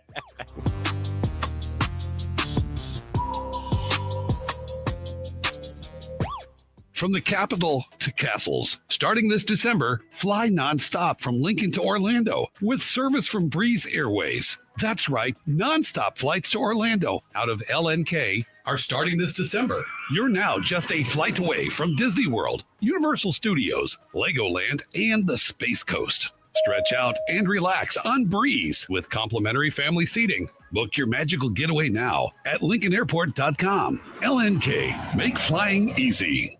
93.7 The Ticket. Fox KFXL weather. Sponsored by John Henry's Plumbing, Heating, and Air Conditioning. The Lincoln forecast for today, patchy fog this morning. Otherwise, we'll see partly sunny skies with light wind. An afternoon high around 82. Tonight, a slight chance of showers and storms. Otherwise, partly cloudy skies, a low around 63. Just tomorrow, showers and thunderstorms likely throughout the day. The high here, 76. I'm meteorologist Kyle Fletcher for 93.7 The Ticket. TicketFM.com. Are you looking to upgrade or improve the garage door on your home? This is Cameron Hall of Doors Plus. At Doors Plus, we guarantee to offer a wide selection of options from 5 leading garage door manufacturers as we deliver a free estimate, exact measurements, and rapid installation with a 3 to 5 week time frame. When you choose Doors Plus for your residential garage door needs, you'll work with our experienced technicians and be ensured that your new door seamlessly complements your home. Give us a call at 402-590-5800 or visit us online at DoorsPlusLLC.com. Doors Plus, garage doors and more. Are you looking for an exciting new way to put your skills to work? Explore new career options in the fintech industry at Currency, a Sandhills global company. We offer full-time positions in financial sales, compliance, operations, and other fields. We also offer a 4.5-day work week, an attractive benefits package, and opportunities for advancement. Put your motivation to work and grow with us at Currency. Visit gocurrency.com/careers to learn more. It's game on at Elway Power Sports of Lincoln, Nebraska's premier power sports dealership. Stocking top models from Can-Am, Kawasaki, Honda, Polaris, CF Moto, Suzuki, Yamaha, Indian Motorcycle, Sea-Doo, and Triton trailers. Score big on our massive selection of Can-Am side-by-sides with rebates up to $3,000 on select in-stock models. Elway Power Sports of Lincoln has you covered all under one roof with a large selection of side-by-sides, ATVs, motorcycles, and personal watercraft at their 27th and I-80 location. They can't wait to get you set up for football season. When it comes to concrete, Stevens & Smith Construction doesn't stall. They go for the takedown. As Nebraska's full-service concrete contractor, they stay in bounds, hold inside position, and never forfeit quality. Whether it's foundations, flatwork, or concrete coatings, they elevate performance and pin down results that win every time. Stevens & Smith Construction is a proud sponsor of Takedown Tuesdays on 93.7 The Ticket. Because when it's time to wrestle with concrete, Stevens & Smith Construction slams expectations.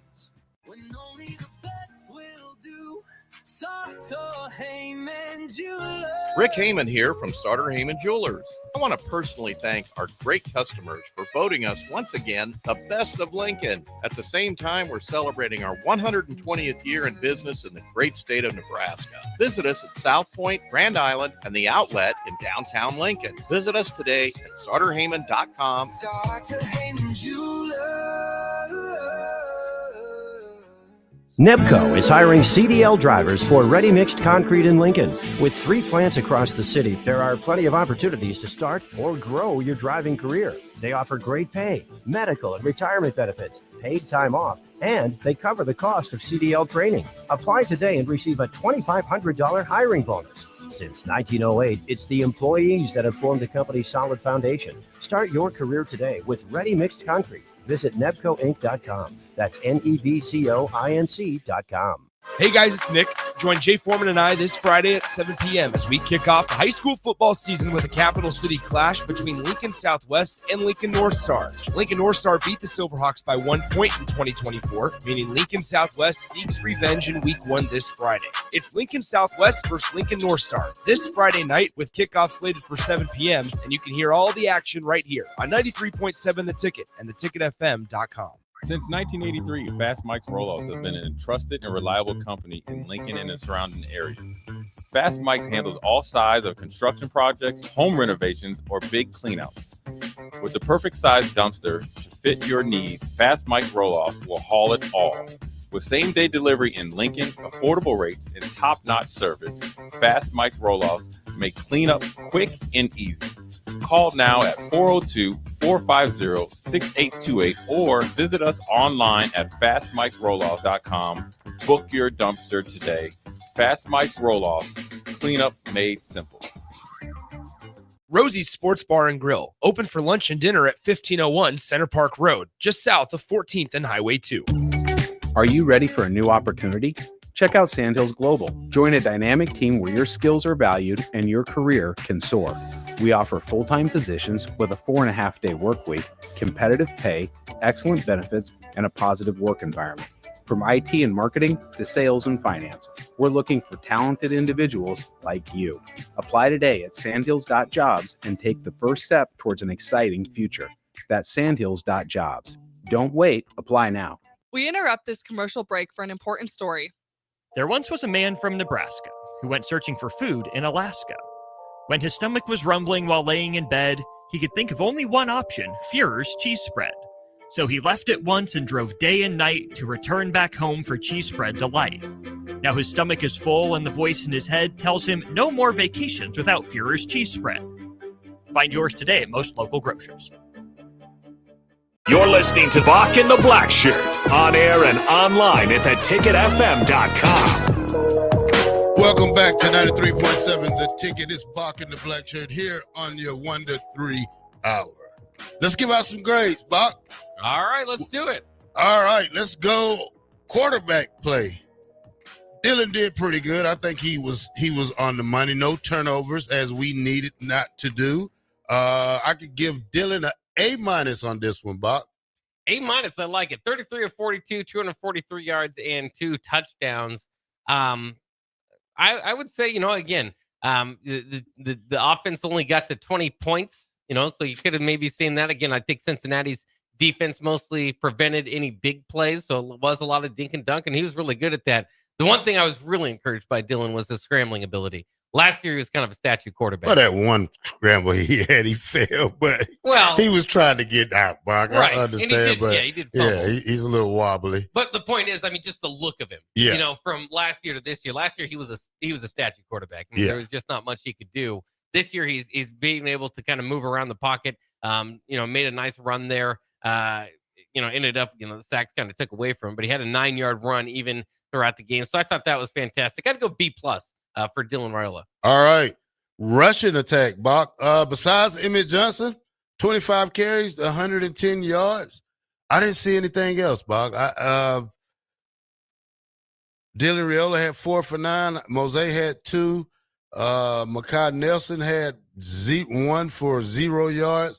I think we need a backup, Bach. These guys sound good on paper, but when you look at tape, we have no second backup to Emmett Johnson.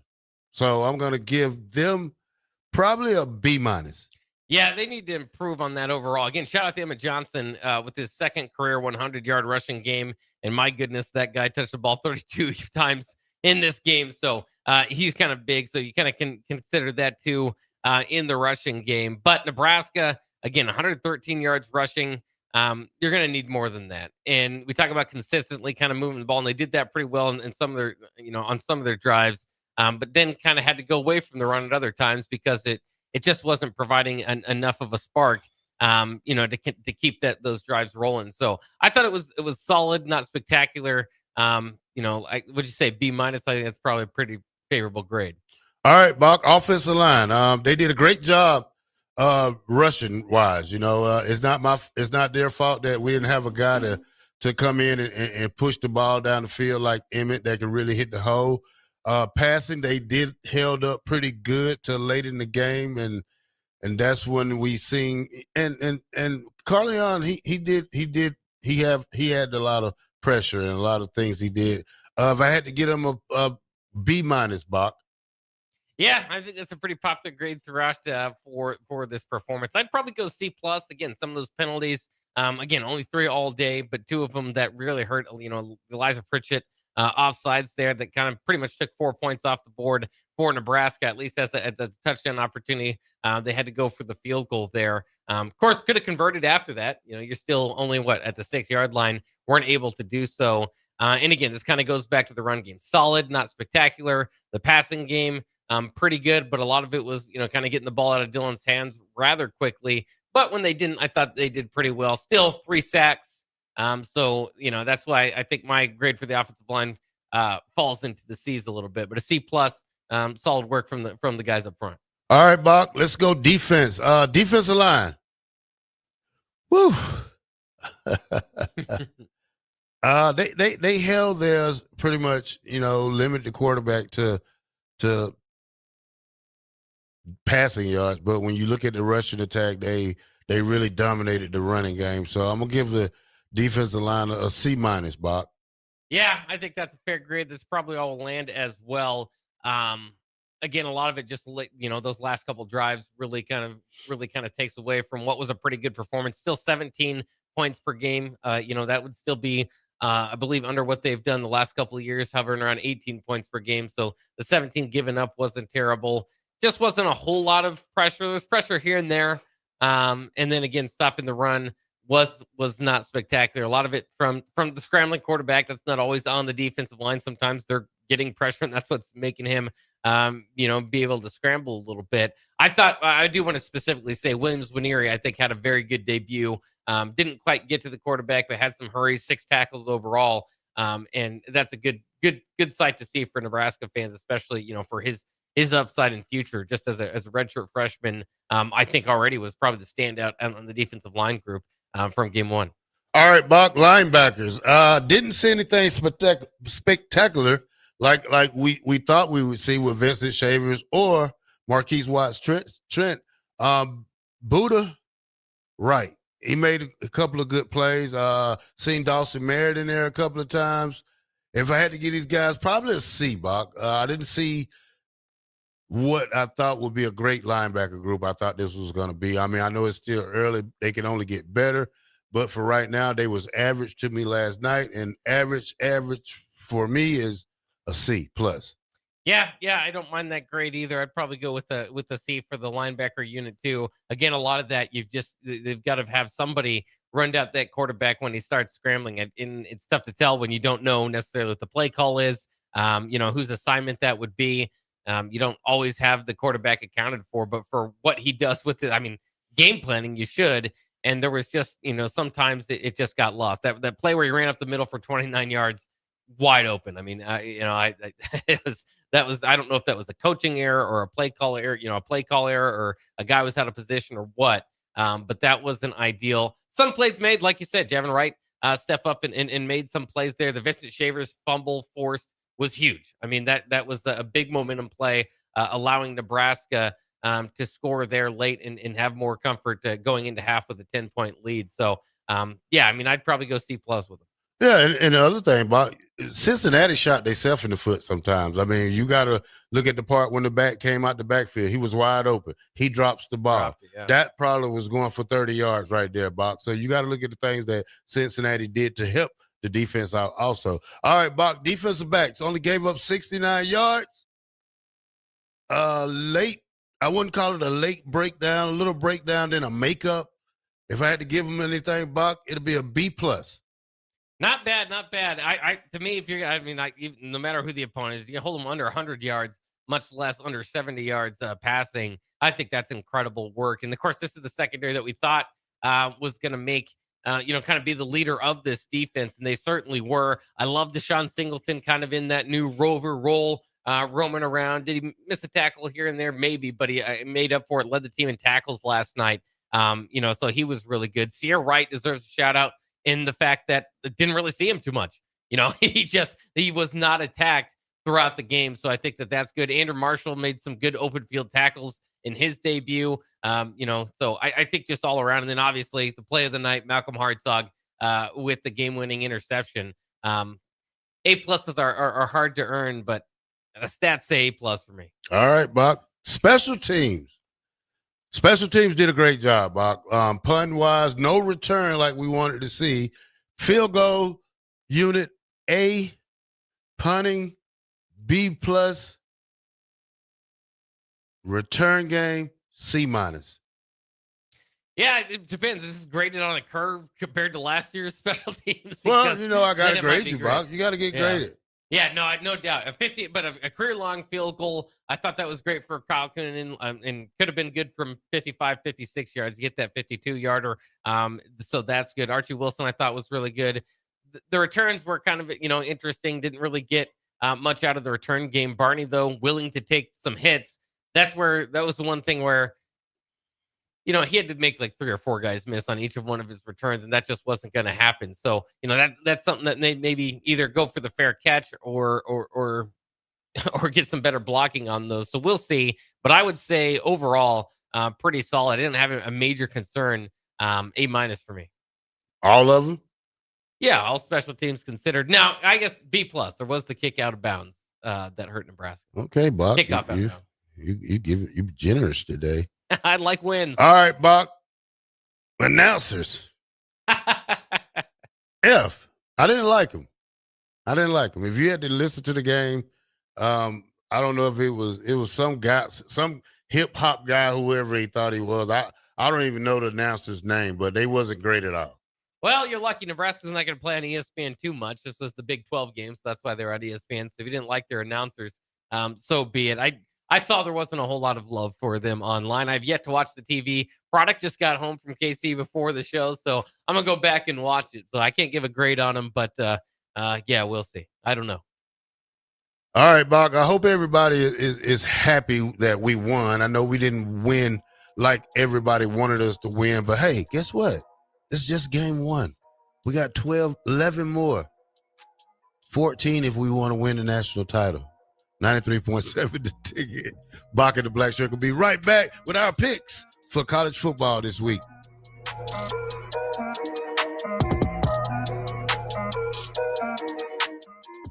Since 1983, Fast Mike's Rollouts has been a trusted and reliable company in Lincoln and the surrounding areas. Fast Mike's handles all sides of construction projects, home renovations, or big cleanouts. With the perfect size dumpster to fit your needs, Fast Mike's Rollouts will haul it all. With same-day delivery in Lincoln, affordable rates, and top-notch service, Fast Mike's Rollouts make cleanup quick and easy. Call now at 402-450-6828 or visit us online at fastmikesrollout.com. Book your dumpster today. Fast Mike's Rollouts, cleanup made simple. If the power is out, traffic lights might be too. If you come across a dark intersection, treat it like a 4-way stop. See more tips at les.com/safety. We interrupt this commercial break for an important story. There once was a man from Nebraska who went searching for food in Alaska. When his stomach was rumbling while laying in bed, he could think of only one option, Führer's cheese spread. So he left at once and drove day and night to return back home for cheese spread delight. Now his stomach is full and the voice in his head tells him no more vacations without Führer's cheese spread. Find yours today at most local grocers. Select Plumbing and Utility has been serving Lincoln and the surrounding area for 14 years, and they're not slowing down. Select Plumbing and Utility handles all your plumbing needs, from faucets and water heaters to full renovations, and they can even help with your heating and cooling needs. They're also Lincoln's underground experts, repairing and replacing broken underground water and sewer lines since day one. Contact Select Plumbing and Utility today at 402-560-6197. assuring excellence in every situation, opportunity, and challenge. That's 402-560-6197. Start your Sundays off right with Jeff and Nicole Essink on Fitness Fanatics. Jeff and Nicole discuss health and wellness, how to achieve fitness goals, and more through the life of gym owners and gym goers. It's Fitness Fanatics from 9 to 11 a.m. on Sundays on 93.7 The Ticket and theticketfm.com. Hi, my name is Molly Party. I'm a realtor with MP Dodge Real Estate. I'm a newly licensed agent and considered numerous brokerages before deciding on MP Dodge. I chose the company that gives me the most support in my new career, plus guidance and encouragement along the way. MP Dodge has a unique mentoring program for new agents. It's helped jumpstart my career and has a supportive management team and administrative staff. So if you're contemplating a career in real estate, look no further than MP Dodge. It will be the best decision you make. A1 Automotive's second location is now open at 5110 State Hill Drive, just off of Yankee Hill Road. The new location continues to specialize in all makes and models and provides personalized service as they have for 15 years. With the school year here, A1 Automotive reminds you that college students get 10% off any service, and they offer free tire repair with a valid college ID. Schedule your appointment today at a1autolincoln.com and visit their new location in South Lincoln at 5110 State Hill Drive or downtown at 11th and L.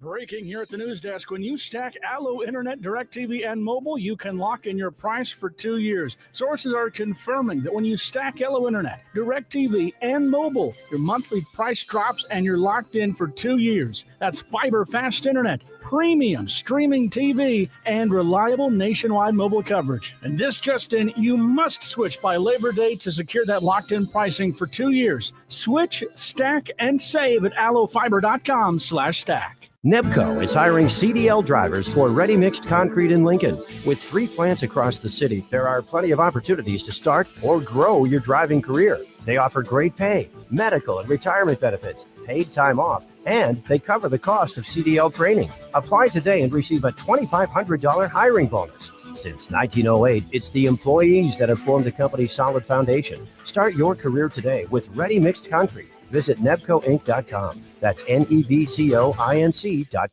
What's better than supporting your favorite radio station and eating delicious Nebraska-made products? Smoking Gun Jerky of Nebraska wants to highlight you, the listener, on the 93.7 The Ticket Wall of Fame at the store. Stop by the store at 48th and R in Lincoln and see their huge variety of small batch gourmet jerky. Or if you're not in the area and want to try some, go to smokinggunjerky.com and enter code EARLY for 10% off your purchase. It's the ultimate low-calorie, high-protein snack at Smoking Gun Jerky of Nebraska. Big box stores are tempting for buying equipment for your high schooler in sports or for yourself in your sports leisures. But buying new is awfully expensive. Why not go somewhere with new and used options? Play It Against Sports has quality, slightly to gently used equipment, and 50% of their inventory is actually new equipment. And it's more than baseball, softball, and golf. They also have equipment for disc golf, fitness, hockey, and more. Plus, they're always buying products. Bring your gear you're done with and get trade money on the spot. Play It Against Sports at 48th and Vine.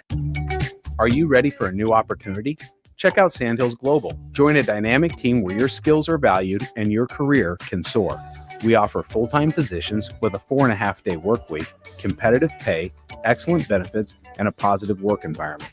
From IT and marketing to sales and finance, we're looking for talented individuals like you. Apply today at sandhills.jobs and take the first step towards an exciting future. That's sandhills.jobs. Don't wait. Apply now.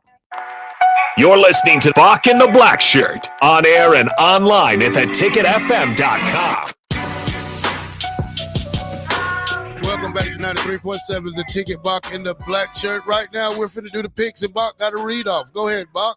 Yeah, I want to keep you tuned here. We got a chance to win a Bar 48 gift card while we are doing our picks here. Bar 48 is Lincoln's newest craft cocktail lounge, conveniently located on North 48th Street. Bar 48 offers everything from cocktails, beer, wine, and so much more. Follow Bar 48 on Facebook to stay up to date on their live music performances every Saturday night. Make plans to visit Bar 48 on 48th Street in the heart of the University Place neighborhood today. So once again, you have a chance to win that here in a second, but I also wanted to remind people about Credible Mind plus mental health check-ins. The Lincoln Lancaster County Health Department has launched Credible Mind, a one-stop online platform for mental well-being. It's free, confidential, and available anytime at myhealthymind.crediblemind.com.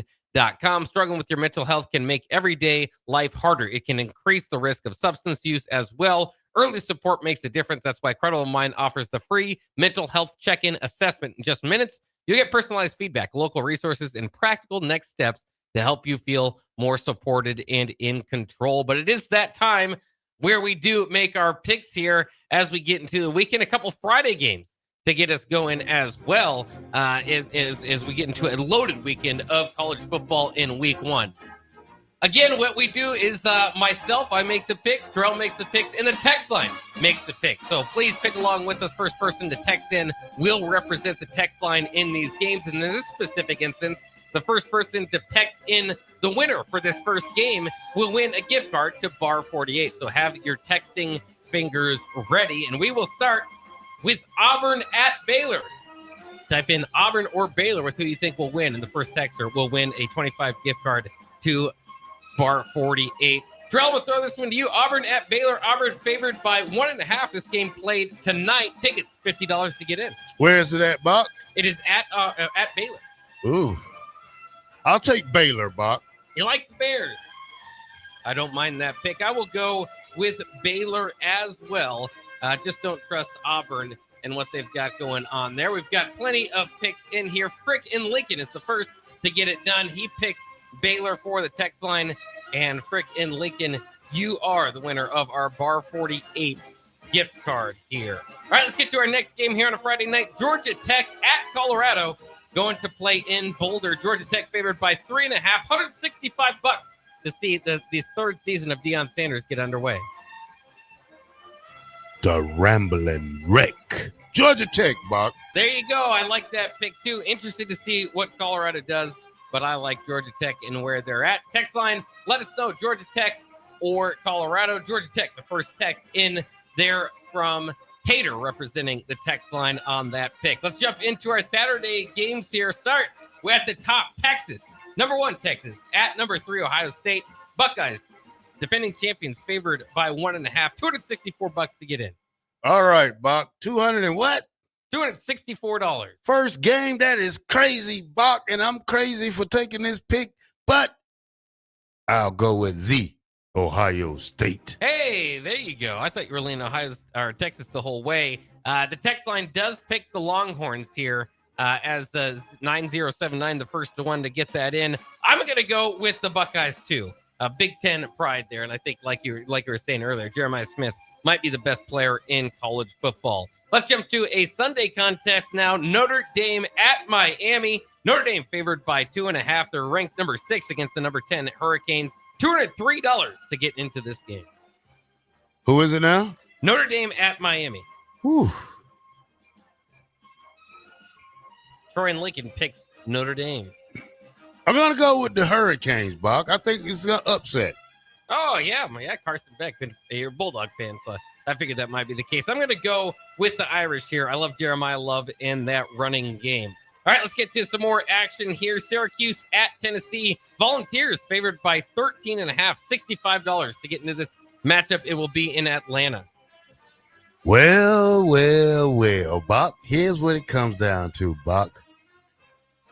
I'm a man of football, Buck, and I say this with a lot of respect for Tennessee, but I'm a Fran Brown fan, and I see Syracuse as a good team this year. Let's go Syracuse. Oh, they're the upset pick. Not so fast, my friend, in honor of Lee Corser making his final pick this weekend. I'll go with the Volunteers. Text line.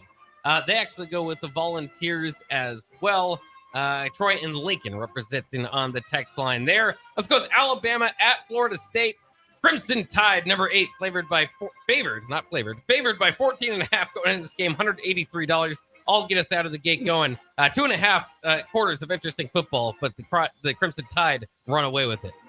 Roll Tide. There we go. Anybody making any picks here? Looks like 9079 picking for the text line and Alabama there. All right, let's get to our next game.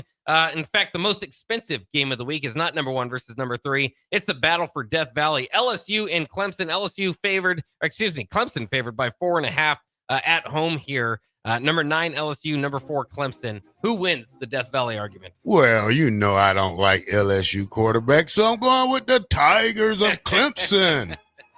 Good pick. See, on the text line, we've got Troy and Lincoln picking LSU for the text line, but you went with Clemson.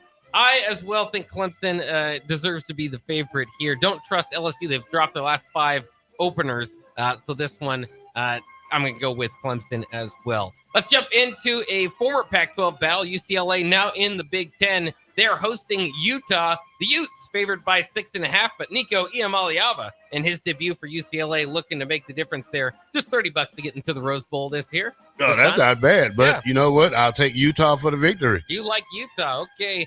Text line. Let's see what they got for that. Looks like another UCLA pick here. From 9079. I'm also going to go with UCLA. I believe in the hype. I want to see Nico get the job done. Let's go to Virginia Tech at South Carolina. This game will be played on Sunday. South Carolina favored by 7.5. $31 to get into this one. Lenora Sellers. South Carolina, Bob. I like that pick. He's my dark horse Heisman favorite as well. So I will go with the Gamecocks. Text line agreeing. They go with the Gamecocks as well. Final game for us to pick this week. How about the debut of Bill Belichick at the college level? TCU at North Carolina. TCU favored by 3.5, $83 to get in. Gio Lopez starting for the Tar Heels. Who do we got? I'll go with the Jordans of North Carolina. Yeah, it's hard to imagine Bill Belichick starting out with a loss. I'll pick the upset there, too. Looks like Troy and Lincoln says TCU for the text line. So that will wrap it up. Who are you going for, Bob? I'm going with the Tar Heels. Okay, why are you following me so much? You're such a follower, Bob. you know if I take a good lead, you're done. Well, just a reminder, too. We I'm did 1-2, Bob. Yeah, you're 1-2. I'm 3-0. So, wow. Yeah, You won't be undefeated maybe after I'll just this week. protect my lead and pick every game you pick throughout the Yeah, sounds like you, and I'll pick differently. All righty, everybody. Okay, we played our first game.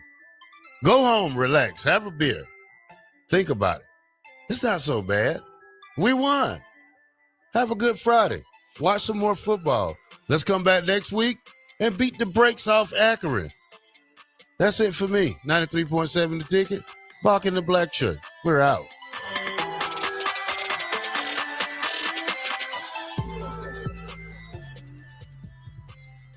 Big box stores are tempting for buying equipment for your high schooler in sports or for yourself in your sports leisures. But buying new is awfully expensive. Why not go somewhere with new and used options? Play It Again Sports is quality, slightly to gently used equipment, and 50% of their inventory is actually new equipment. And it's more than baseball, softball, and golf. They also have equipment for disc golf, fitness, hockey, and more. Plus, they're always buying products. Bring your gear you're done with and get trade money on the spot. Play It Again Sports at 48th and Vine. What's better than supporting your favorite radio station and eating delicious Nebraska-made products? Smoking Gun Jerky of Nebraska wants to highlight you, the listener, on the 93.7 The Ticket Wall of Fame at the store. Stop by the store at 48th and R in Lincoln and see their huge variety of small batch gourmet jerky. Or if you're not in the area and want to try some, go to smokinggunjerky.com and enter code EARLY for 10% off your purchase. It's the ultimate low-calorie, high-protein snack at Smoking Gun Jerky of Nebraska. A1 Automotive's second location is now open at 5110 State Hill Drive, just off of Yankee Hill Road. The new location continues to specialize in all makes and models and provides personalized service as they have for 15 years. With the school year here, A1 Automotive reminds you that college students get 10% off any service, and they offer free tire repair with a valid college ID. Schedule your appointment today at a1autolincoln.com and visit their new location in South Lincoln at 5110 State Hill Drive or downtown at 11th and L. Looking to upgrade your equipment and keep cash in your pocket? Through August at Landmark Implement, get up to a 24-month waiver on select John Deere tractors and combines, or lock in a 1.9% fixed rate for 36 months, followed by 6.2% interest fixed for up to another 36 months. When planning for this year's harvest, we've got a solution that works for your bottom line. Visit your Landmark Implement today and check us out at landmarkimp.com and experience the Landmark difference. Boxing is back this Saturday with no nonsense at The Complex. The Midwest's best professional boxers will display their best performances with hometown favorites Clyde Godzilla Johnson and Jack Lawless Frericks among the boxers. Get your tickets at thecomplexlincoln.com, where you can live stream the event as well. Doors open at 6 p.m. with